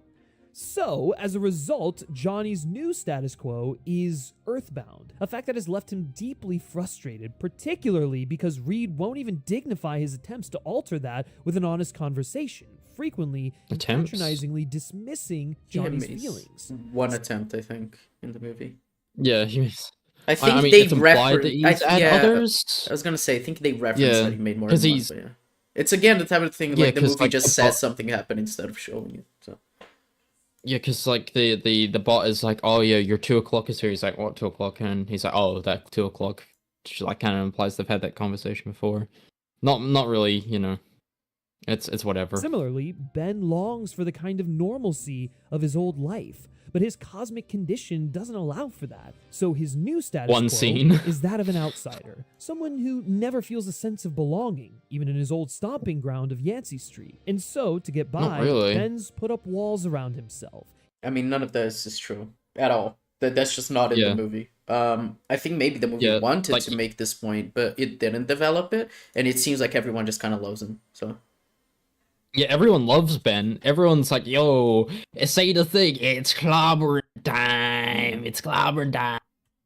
Yeah, He holds everyone but his family at arm's length and resists people's attempts to get close. It's a when did he do that? I don't remember that. don't remember him holding his family at arm's length. He's actually quite supportive of his. Like, I don't remember any of this. Defense mechanism, but one that ironically only makes him more lonely. In a way, Ben and Johnny's displeasure with the utopic mid-century American status quo, in stark contrast with Reed and Sue's embrace of it, reflects the very real experience of marginalized people at the time. One man's paradise is another man's prison. The stability I mean, that sure. I mean, don't think any of that is in the movie, but sure. Yeah, no, Like they just drop I everything mean- in terms of Ben, so it's like I really cannot just like say that this movie does that. Like Ben is such an underdeveloped character. His arc is dropped halfway through. I can't say I agree that this is like what the movie was trying to say. Maybe it was in the director's cut, you know, if that even exists. the part of, this is what I mean when I mean like part like this like the script feel like the recap feels all chat GPT thing, because it's like I don't think there's any of this in the movie, and that this is like, I don't know, maybe it's the impression I get, but I feel like it's just I don't know. I feel bad for implying it, but it's just, you know, is another man's prison. The stability that gives Reed and Sue such comfort is actively suppressing Ben and Johnny's ability to live the lives they want to live. So, when Galactus shows up, it's kind of a welcome shakeup for the boys. Not because they want the world to end, but because the breakdown of the existing order allows them to live more authentically. The situation not only makes another voyage into space necessary, giving Johnny the opportunity to get back to doing what he loves, but Shalabal's message allows him to prove himself as being more worthy of consideration than Reed has previously afforded him. Johnny takes it upon himself to decipher the message and manages to communicate with the Silver Surfer, effectively sowing the seeds for her redemption in the third act and ensuring Galactus' defeat. As a longtime fan of the Human Torch, I was so thrilled that they actually allowed Johnny to be more than just a himbo. Don't get me wrong, I love himbo Johnny too, but the man is an astronaut, for fuck's sake. Like, he probably shouldn't be a complete moron just because he's young and impulsive. Likewise, spurred on by I always got the impression that they just took him along because he's like, you know, he was like Sue's like brother. Yeah. Yeah, No, I don't. I that's what disagree. just thought. I disagree. I think it makes perfect sense for him to be smart because it's like he's an astronaut. Astronauts have to be like they have to know so much shit. Like astronaut is like one of the jobs that I think is just like the coolest shit in the world because you need to be skilled at so many things to prepare so much mentally and like know stuff. I don't know. I always found it weird the way he was like a fucking dumbass. So yeah, I like this too. Yeah. That he is smart in this movie. impulsive. Yeah, I guess Likewise, it's that thing I wish it was like, you know, more developed on rather than just like he can Decipher a language because like they in a don't week. yeah, because like they don't show him being smart in any other department other than he can decipher language and he's an astronaut. And I wish they like did other stuff to show that, you know, he's a bit of a goofball. He's a bit silly, but you know, he's smart at the end of the day. spurred on by the impending apocalypse, Ben finally learns to let go of some of his internalized self-hatred and embraces the love of his community again, finally Yeah, none of that, reciprocating but, the you know. interest Yeah, shown none of by that is in the movie, but yeah. Natasha Lyonne's Rachel Rosman, and even attending synagogue. I'll be upfront. Ben was easily my favorite part of this film, thanks to Really? no small part to Really? Evan Ross Bacroft's endearing performance. But this subplot is unfortunately the most underbaked of all four Okay. characters. There's enough there to follow Okay. his arc from A to B, but it's extremely bare bones. The film Okay, so he's like the best character in the movie, but like he's But his also the most entire arc, underdeveloped. yeah, his entire arc is dropped. It's like, Yeah. okay, but that's an interesting Yeah. take, Griffin. I don't think these two takes could coexist. overall Yeah, has a slight Sure, yeah. four characters. There's enough there to follow his arc from A to B, but it's extremely bare bones. The film overall has a slight tendency to move on from moments and ideas a little too quickly, almost as if Agreed. there's a good 15 minutes or so that Yeah. have been cut, which seems likely given how many Like scenes from the 30 trailers minutes. aren't in this finished film. But this is most felt with Ben. Yeah, There's a for recurring sure. motif regarding the Thing's iconic line. It's clobbering time! It's catchy, right? that feels as though it was meant to tie into the gradual lowering of his walls, almost as if his embrace of the line represents an embrace of his new life and identity. But that threats... I don't think that's what the movie was saying. I think the movie was just like having a bit of fun. It just seemed like a fun recurring bit. I don't think it was like anything Yeah, it's like there wasn't anything too like serious. thematically. Like, yeah, I don't know. is tenuous in the cut we got. It's there if you squint, but the movie really should have made that connection clearer. Galactus and Silver Surfer, to a lesser extent, have a similar issue. They're both brilliantly realized by Ralph Ineson and Julia Gardner, respectively, but they feel a little like afterthoughts at times. Their motivations are clear and well articulated. Well, it's the same thing I said before. Yeah. It's just like, it's so bland. It's the obvious. It's the generic, like, oh, she's forced to help him, but she doesn't want to. Okay. And then he's like, oh, I have to eat, but I don't want to. It's like, okay. Like, you're not going any further. It's very bare bones. For every character, it's just like the very basic, very surface level. Like, this is their want. And sometimes we get why, sometimes we don't. And that's kind of it. Yeah, exactly. But the connective tissue is threadbare. On one hand, I really love that Galactus is this almost unknowable godlike entity looming in the distance. But when so much of the third act revolves around trying to outwit him, it just sort of feels like I should understand this character a little more. Likewise, Shala Bal is incredibly sympathetic in the glimpses we get of her backstory, but I feel like we probably needed to see a little bit more of her dynamic with Galactus to truly appreciate her turning against him. Yep. Should have done. Yeah. I mean, it's like they have Loki in Avengers, right? They have quite a few scenes of him being like, "Oh, you need to finish your fucking job. You need to do it right because, like, oh, you're wasting time." And then he's like, "No, the humans are stupid. They're not going to win." So, like, you have things of, like, developing Thanos in the sense of, like, Loki's being Thanos' puppet, and he always tries to, like, one-up Thanos, but he realizes he can't, and he is fucked because he is having to work for him. And it's, like, his only way to, like, stay free and survive and everything. So it's like that movie, like, it has the few threads of, like, ooh, setting up Thanos so that when Thanos shows up in Infinity War, it's like, you know, obviously, you know, that's done through more than one film, but you get what I mean. If you did something similar, if you see scenes of her being, like, tortured or something by Galactus, I think they have one scene. They should have done, like, more of her, like, wanting to break free, of her wanting to, like, convince him of, like, oh, maybe that's not a good idea, maybe not this plan. I mean, you know, the fucking entire thing with the Eternal, right? Like, of them being like, this planet is too much. They literally have that. Like, maybe what you're asking for is too much with Erisham. And shit, I forgot Salma Hayek's character's name. Shit, I forgot. God damn it, it's not the tip of my tongue.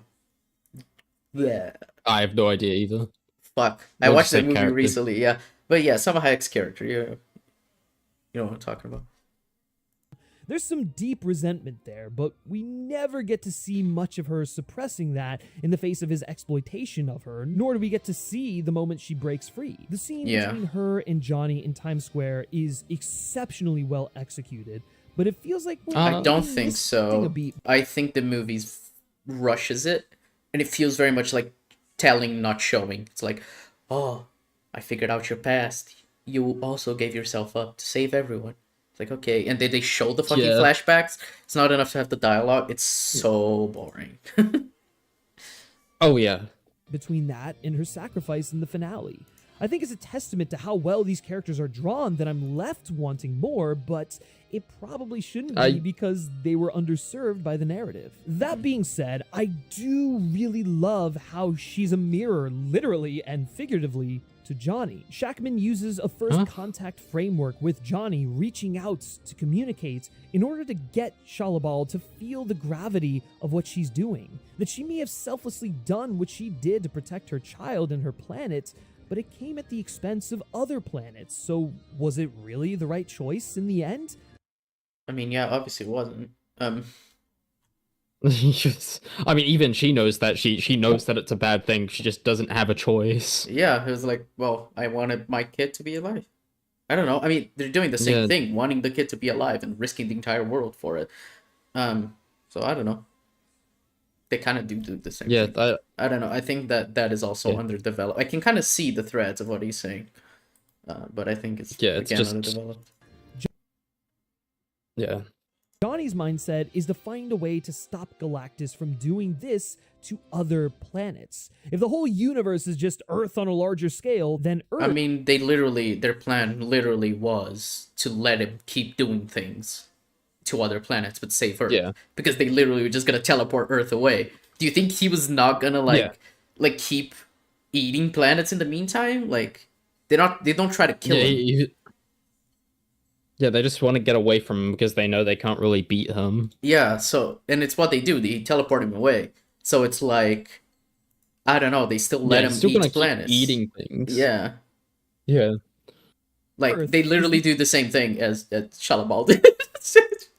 I just realized that it's so But they stupid. It's just like such a We stupid defeated him, we thematic saved the fucking. city. It's like such a stupid like thematic through line because it's literally they do the same thing as she does, but hers is framed as bad and theirs is framed as good.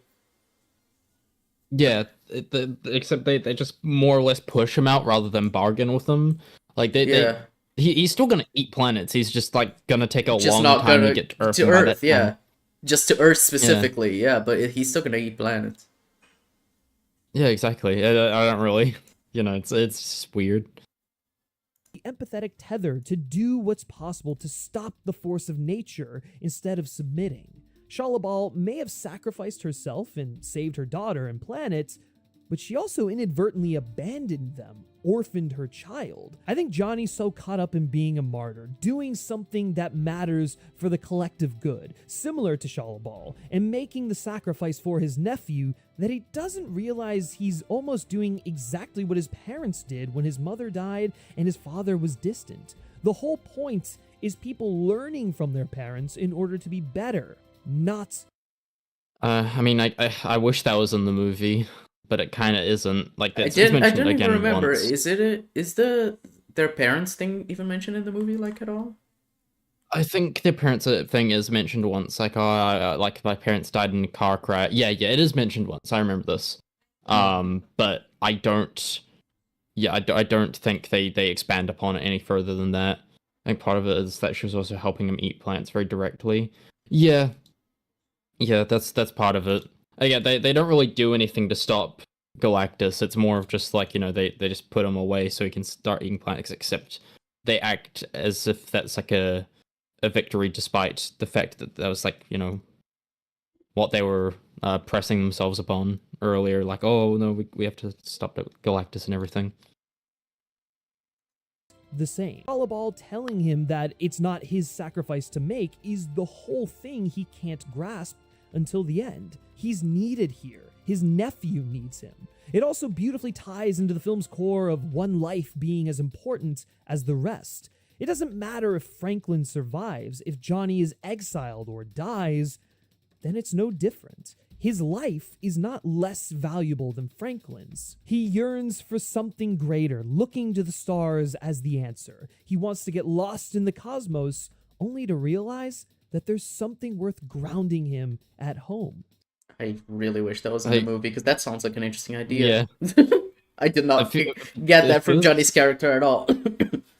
Yeah, it feels like that he's kind of writing for the writer at points because Yeah. it's just like that's a really cool idea. It's just we never see that Yeah. ever. Something greater. And I think that that's so beautiful, the way that the surfer allows him to connect with that. So, while Shalabal isn't the most complex character, I do really love how it impacts Johnny's arc in the long run, and she pushes him out of the way to make the sacrifice because she's already fucked up and she doesn't want Johnny to go down the same path that she did. One thing that certainly isn't underserved, however, is the aesthetic. As weird as it is to say about a Marvel movie, I like how he doesn't really. Well, I mean, I guess he does talk about Reed and Sue's character. He says that they're very good, although he doesn't really. I guess he kind of reaches, like, grasps at straws, like what their character could mean. So I mean, yeah, I guess that's what he was trying to say. That yeah, sure, the aesthetic is really good. first step's fucking gorgeous. And I'm not just talking about the cinematography, although Jess Hall does a phenomenal job. No, unlike so many superhero movies these days, First Steps feels incredibly tangible thanks to Matt Shackman's decision to shoot so much of this film on physical sets as possible. Gone are the hideous green screen sets of more recent MCU endeavors. The world of First Steps is physical and textured. Despite its retro future design, New York City has seldom felt this alive in an MCU project. I'm honestly not sure whether they shot on location in New York or they just constructed the sets on a backlot, but the fact that I can't tell. They probably constructed the sets on a backlog, if we're being honest. They Probably both. maybe they can. I assume they shot a I'm little thinking bit. both. Yeah, I assume they shot some scenes in New York. I mean, yeah, I don't know. They don't. New York is not that big of a player in the movie, other than the first act montages. So I'm sure they could have shot in New York. It wasn't like huge Oh yeah, things. definitely. Is a testament to how real everything looks. Yancey Street and Times Square are partially noteworthy locations because they make the world feel lived in, and therefore make me care whether or not Galactus destroys them. The Baxter Building and the Excelsior, the Fantastic Four's spaceship, are another example of really well-designed spaces. Unlike the Avengers campus from the Infinity Saga or the countless S.H.I.E.L.D. bases so many of those films took place in, these are places I'd actually want to imagine myself in. That might seem like an insignificant... I mean, it's the Avengers base is not really, is more or less just a base of operations. It's not really something like, it's not supposed to be the most aesthetically pleasing thing ever.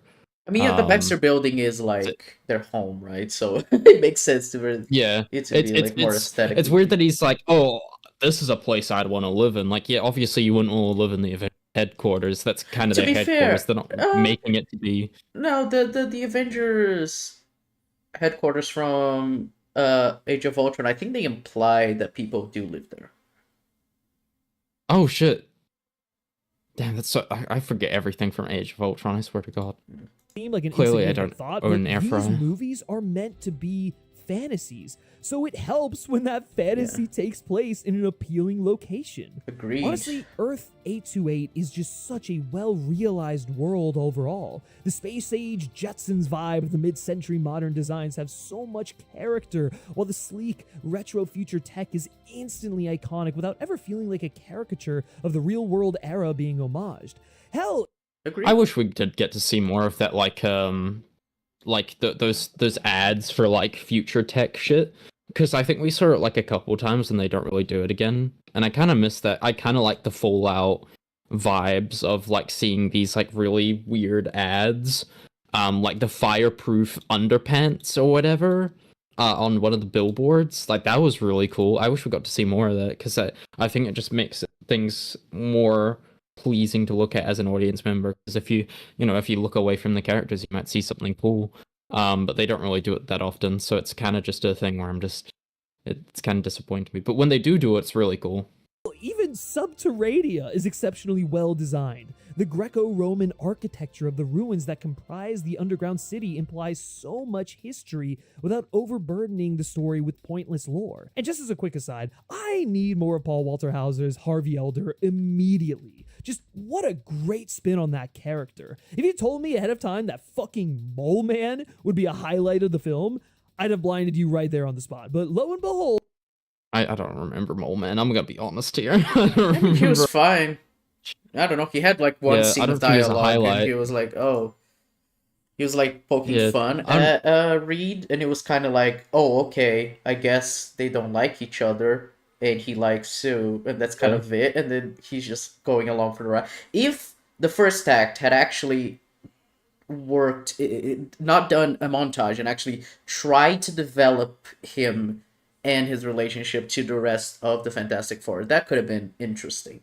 To actually have that be like a cool payoff of them working together by the end of the second act, but they don't do that, so it's a little, again, just undercooked. The word for this movie is just undercooked. At times, this movie feels like two different movies baked into one, and it is quite literally that, because there is like another movie just hiding. because you know it got scrapped apart. But you get what I mean. It does feel like two different movies coming together because it's like, oh, there's this implied history with Mole Man, but we never get to see the history with Mole Man. So you know, it's just kind of that weird thing. Lo and behold, those crazy sons of bitches did it. Consider me a fan. I recognize it's a bit hacky to say, but Shackman and his production designers effectively made this alternate reality of New York a character unto itself, and the film is stronger for it. The people Agreed. of the city and the wider world, really, are a fundamental player in the narrative, and thanks to a clear vision for the look of the film, they feel ever present despite not getting a ton of spotlight as individuals. God, I fucking love this movie. Okay.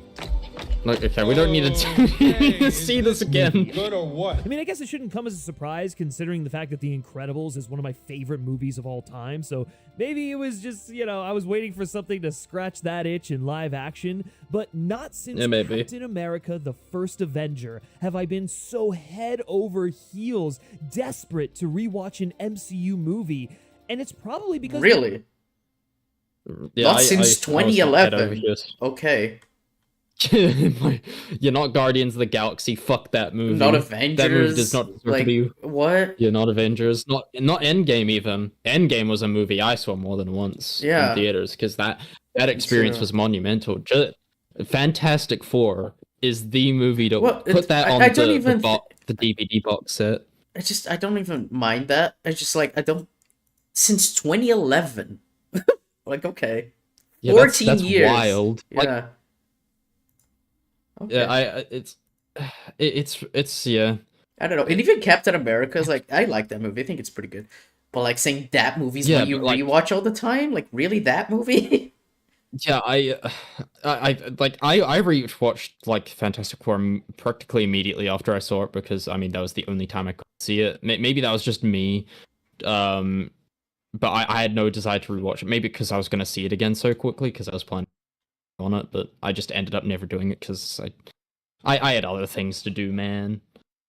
I think it's very good as a traditional, normal superhero movie. It's super basic origin story, but executed better than usual. I think it's why he's so excited, and yet it's also kind of mid. Yeah, there's elements of a really good movie in there, and I mean, it works as a very basic superhero movie. I think the main issue that we discussed with it is that it's just, you know, the characters are very underbaked even for a traditional origin story movie. Yeah. I think the runtime for this movie is a bit too short for developing. It's too short, and there's some stuff you should cut out. Like I said, the entire plan not working with teleporting Earth. That took up so much screen time. That's like most of the second act. By that point, you should like actually just instead use that time to develop the characters. Because like when you're literally like having a plan that's not gonna work, and that's like the only focus, you don't do anything with the characters while you're doing that, then you're just like wasting time. Oh yeah, exactly. The two films share a lot of the same DNA.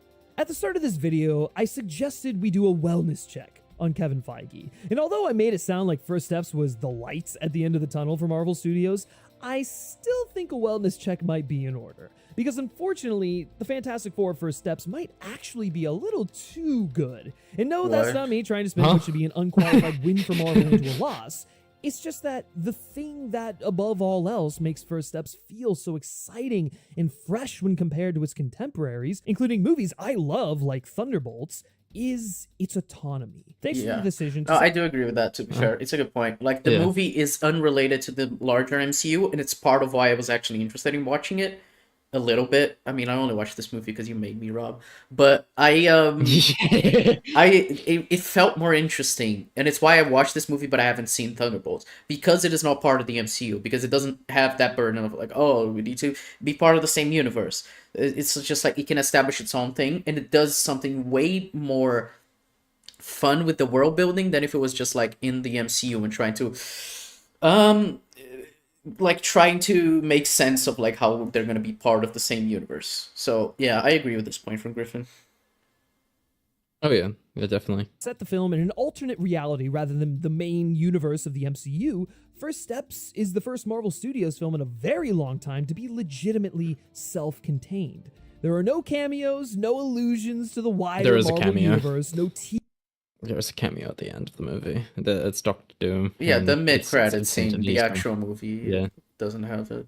Yeah, I guess if he's talking about the movie itself, then yeah, there's no hint of it. The ups for future stories outside of the mid-credit scene, There you from go. beginning to end. Okay, First there we go. Steps is allowed to be its own thing, and that Yeah. independence is by far its greatest asset.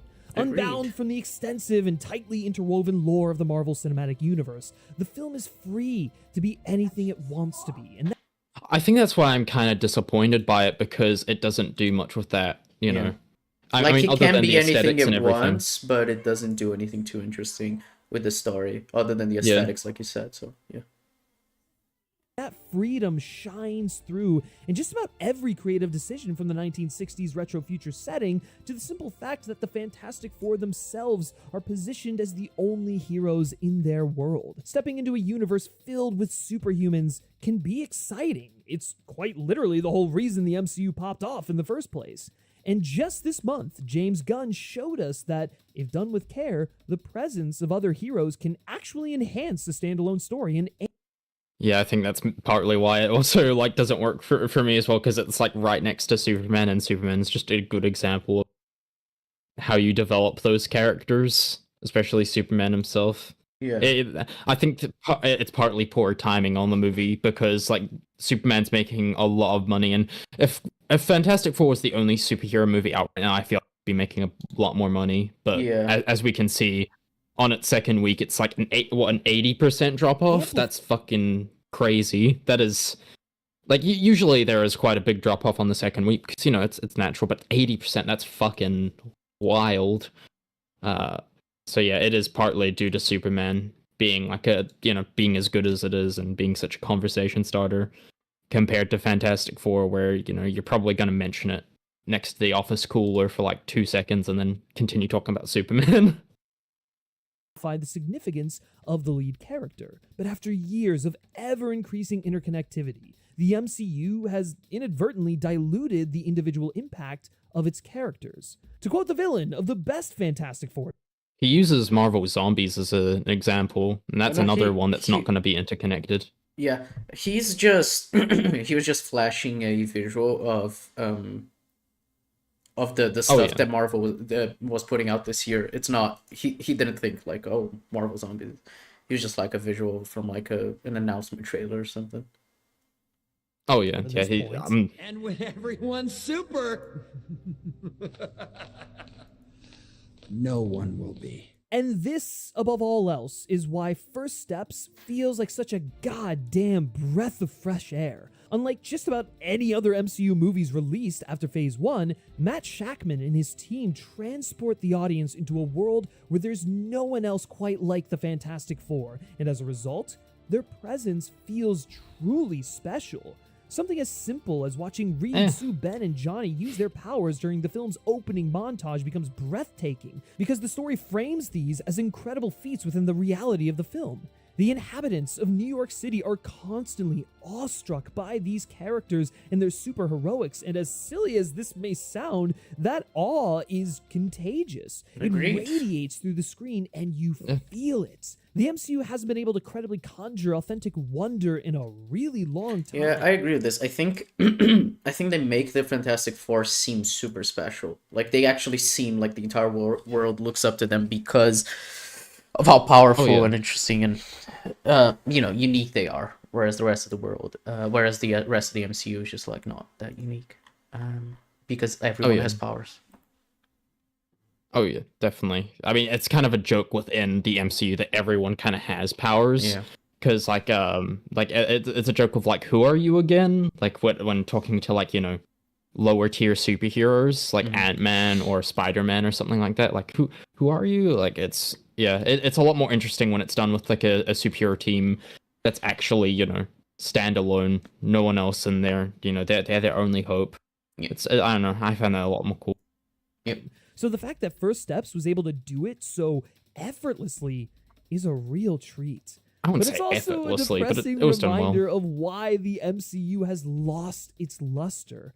First Steps may be great, but it's the exception that proves the rule. A win for Marvel Studios that I lays hate- bare the fundamental. Sorry, I just hate the phrase, the exception that proves the rule. There is no exception that proves the rule. It's kind of the entire point of exception. Yeah. Sorry, it's just a stupid autistic thing of me. Like, I hate that. It is the exception to the rule that MCU is just slop now, but it doesn't prove the rule. Anyway. That proves the rule. Oh, yeah. A win for Marvel Studios that lays bare the fundamental flaw at the heart of their entire project. See, that sentence makes sense. It doesn't prove the rule. Yeah. It just showcases the issue with the other projects.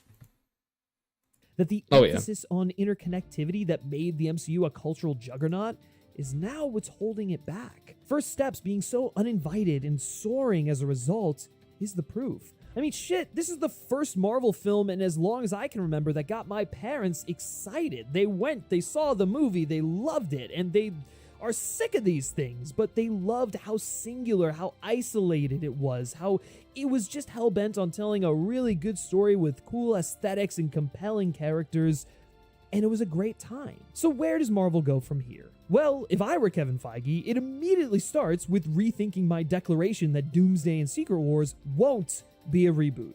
Because First Steps suggests it might be time to reset. A smart. Agreed. They should reboot. I think the plan is to reboot after Secret Wars. They did say it was to reboot. Like, it's just the article that said that, he doesn't think of it as a reboot, but it is a reboot. He literally does a reboot. It's just the article says it for clickbait. It is meant to be a soft reboot. That's what he means. Okay. Character-driven story with compelling leads, a strong visual style, practical sets, polished visual effects, and an all-time great score. Like, fuck, that Michael Giacchino score might actually be the best MCU score ever. Nope. Ever? Whoa, wait. Like I said, people were treating the score so weirdly. I really don't see that. It's just very boring. That is fucking wild to me. He has better scores within the MCU, like himself. Like, the Avengers theme is like more iconic, and like the Avengers music in the first one is like way better than this movie. Yeah, it wasn't him who did it though. Like, my point is, like, even he has made better soundtracks within the MCU than like this one. Like this, like, this isn't even like the best MCU soundtrack. This isn't even the best MCU Giacchino soundtrack. You know what I mean? No, absolutely not. Fantastic Four First Steps should be the blueprint for these films going forward. I do agree with that in the sense of, like, it should be the like doing Elseworlds and fun universe stuff and everything, but it should have more character. But I agree, like, it is, if this is the type of movies we're gonna get moving forward, I'm happy with it. I just hope they have more depth, which this movie lacked. Oh yeah, absolutely. More Elseworld stuff, I'm down for. Like, I did have the idea that I talked to Sky, I talked with you, Sky, about like how I would be fine if most of the movies with the characters are separated from different worlds, and then when they need to team up, it could just be like, you know, like a multiverse, multiverse type, team. So it wouldn't be as crowded. Like, obviously, have the Avengers in the same universe. Have Spider-Man be in there as well. Have like a few of the main ones, but like, you know, the rest of them can be separated by other worlds. Yeah. They can have their own solo story. And if you want them to be in another with the same like Avengers and everything, just have them be in that world. It's not that hard. You can just have it like that. Yeah, no, I agree with that completely. Yeah. And I think Kevin Feige knows it. Now only time will tell whether he embraces that fact or continues to double down on the insistence that he got it right the first time. Not unlike a certain elastic scientist. Okay, well, not an awful video, all things considered. I don't know. Yeah, it's fine. It's just, I thought it was okay. If I probably would not, like, if this was my first video I watched of him, I probably wouldn't watch another. That's my feel. I feel like he repeats stuff too much. For sure. He kind of like talks about things the way like a ChatGPT summary would, and like at times, I don't say that that's his whole thing, but like a few minutes, a few minutes in the video feel kind of ChatGPT-ish, where I don't know. I kind of don't like these types of essays. They don't feel human to me. They feel like articles. I don't know. I don't know. I just want some personality in there. So there is some personality. I like that him talking about the score for the movie and everything. That felt very. Some parts it just feels like. I mean, not to bring my name into this, but it feels like very robotic. Some of these video essays, I don't know. Maybe that's just me. I personally don't know the guy because you've told me you do. So maybe I I don't have that perspective. But yeah, it's a fine video essay. Nothing really like too notable. I do think he makes some good points. I do think the highlight of the video for me was that the baby and Galactus, Baby Galactus, are two yeah. literal beings. Two, they're they're just one literally and the same. literally. Yeah, on a very literal sense, they are the same. Fucking amazing. Goo goo gaga. Yeah, that's fucking yes. Goo goo gaga. Yeah, yeah. I don't really have much to say else other than that video. Yeah, it's I guess that's about it unless you have anything else you wanna say. No, yeah, we're feel like we're good for today. It yeah, it's fun. Yeah. Bottom line is Fantastic Four is a fine movie. It's fine. If you want to watch it, then do. But I'd recommend waiting for Disney Plus, and that's my take. Yeah, watch it on streaming. Watch it when you can get it like free quote unquote. I don't think it's worth seeing in theaters. If you want to see a movie in theaters, watch Superman. I feel like you're gonna get way more out of it. There's a lot more stuff to chew on. Yeah. Yeah.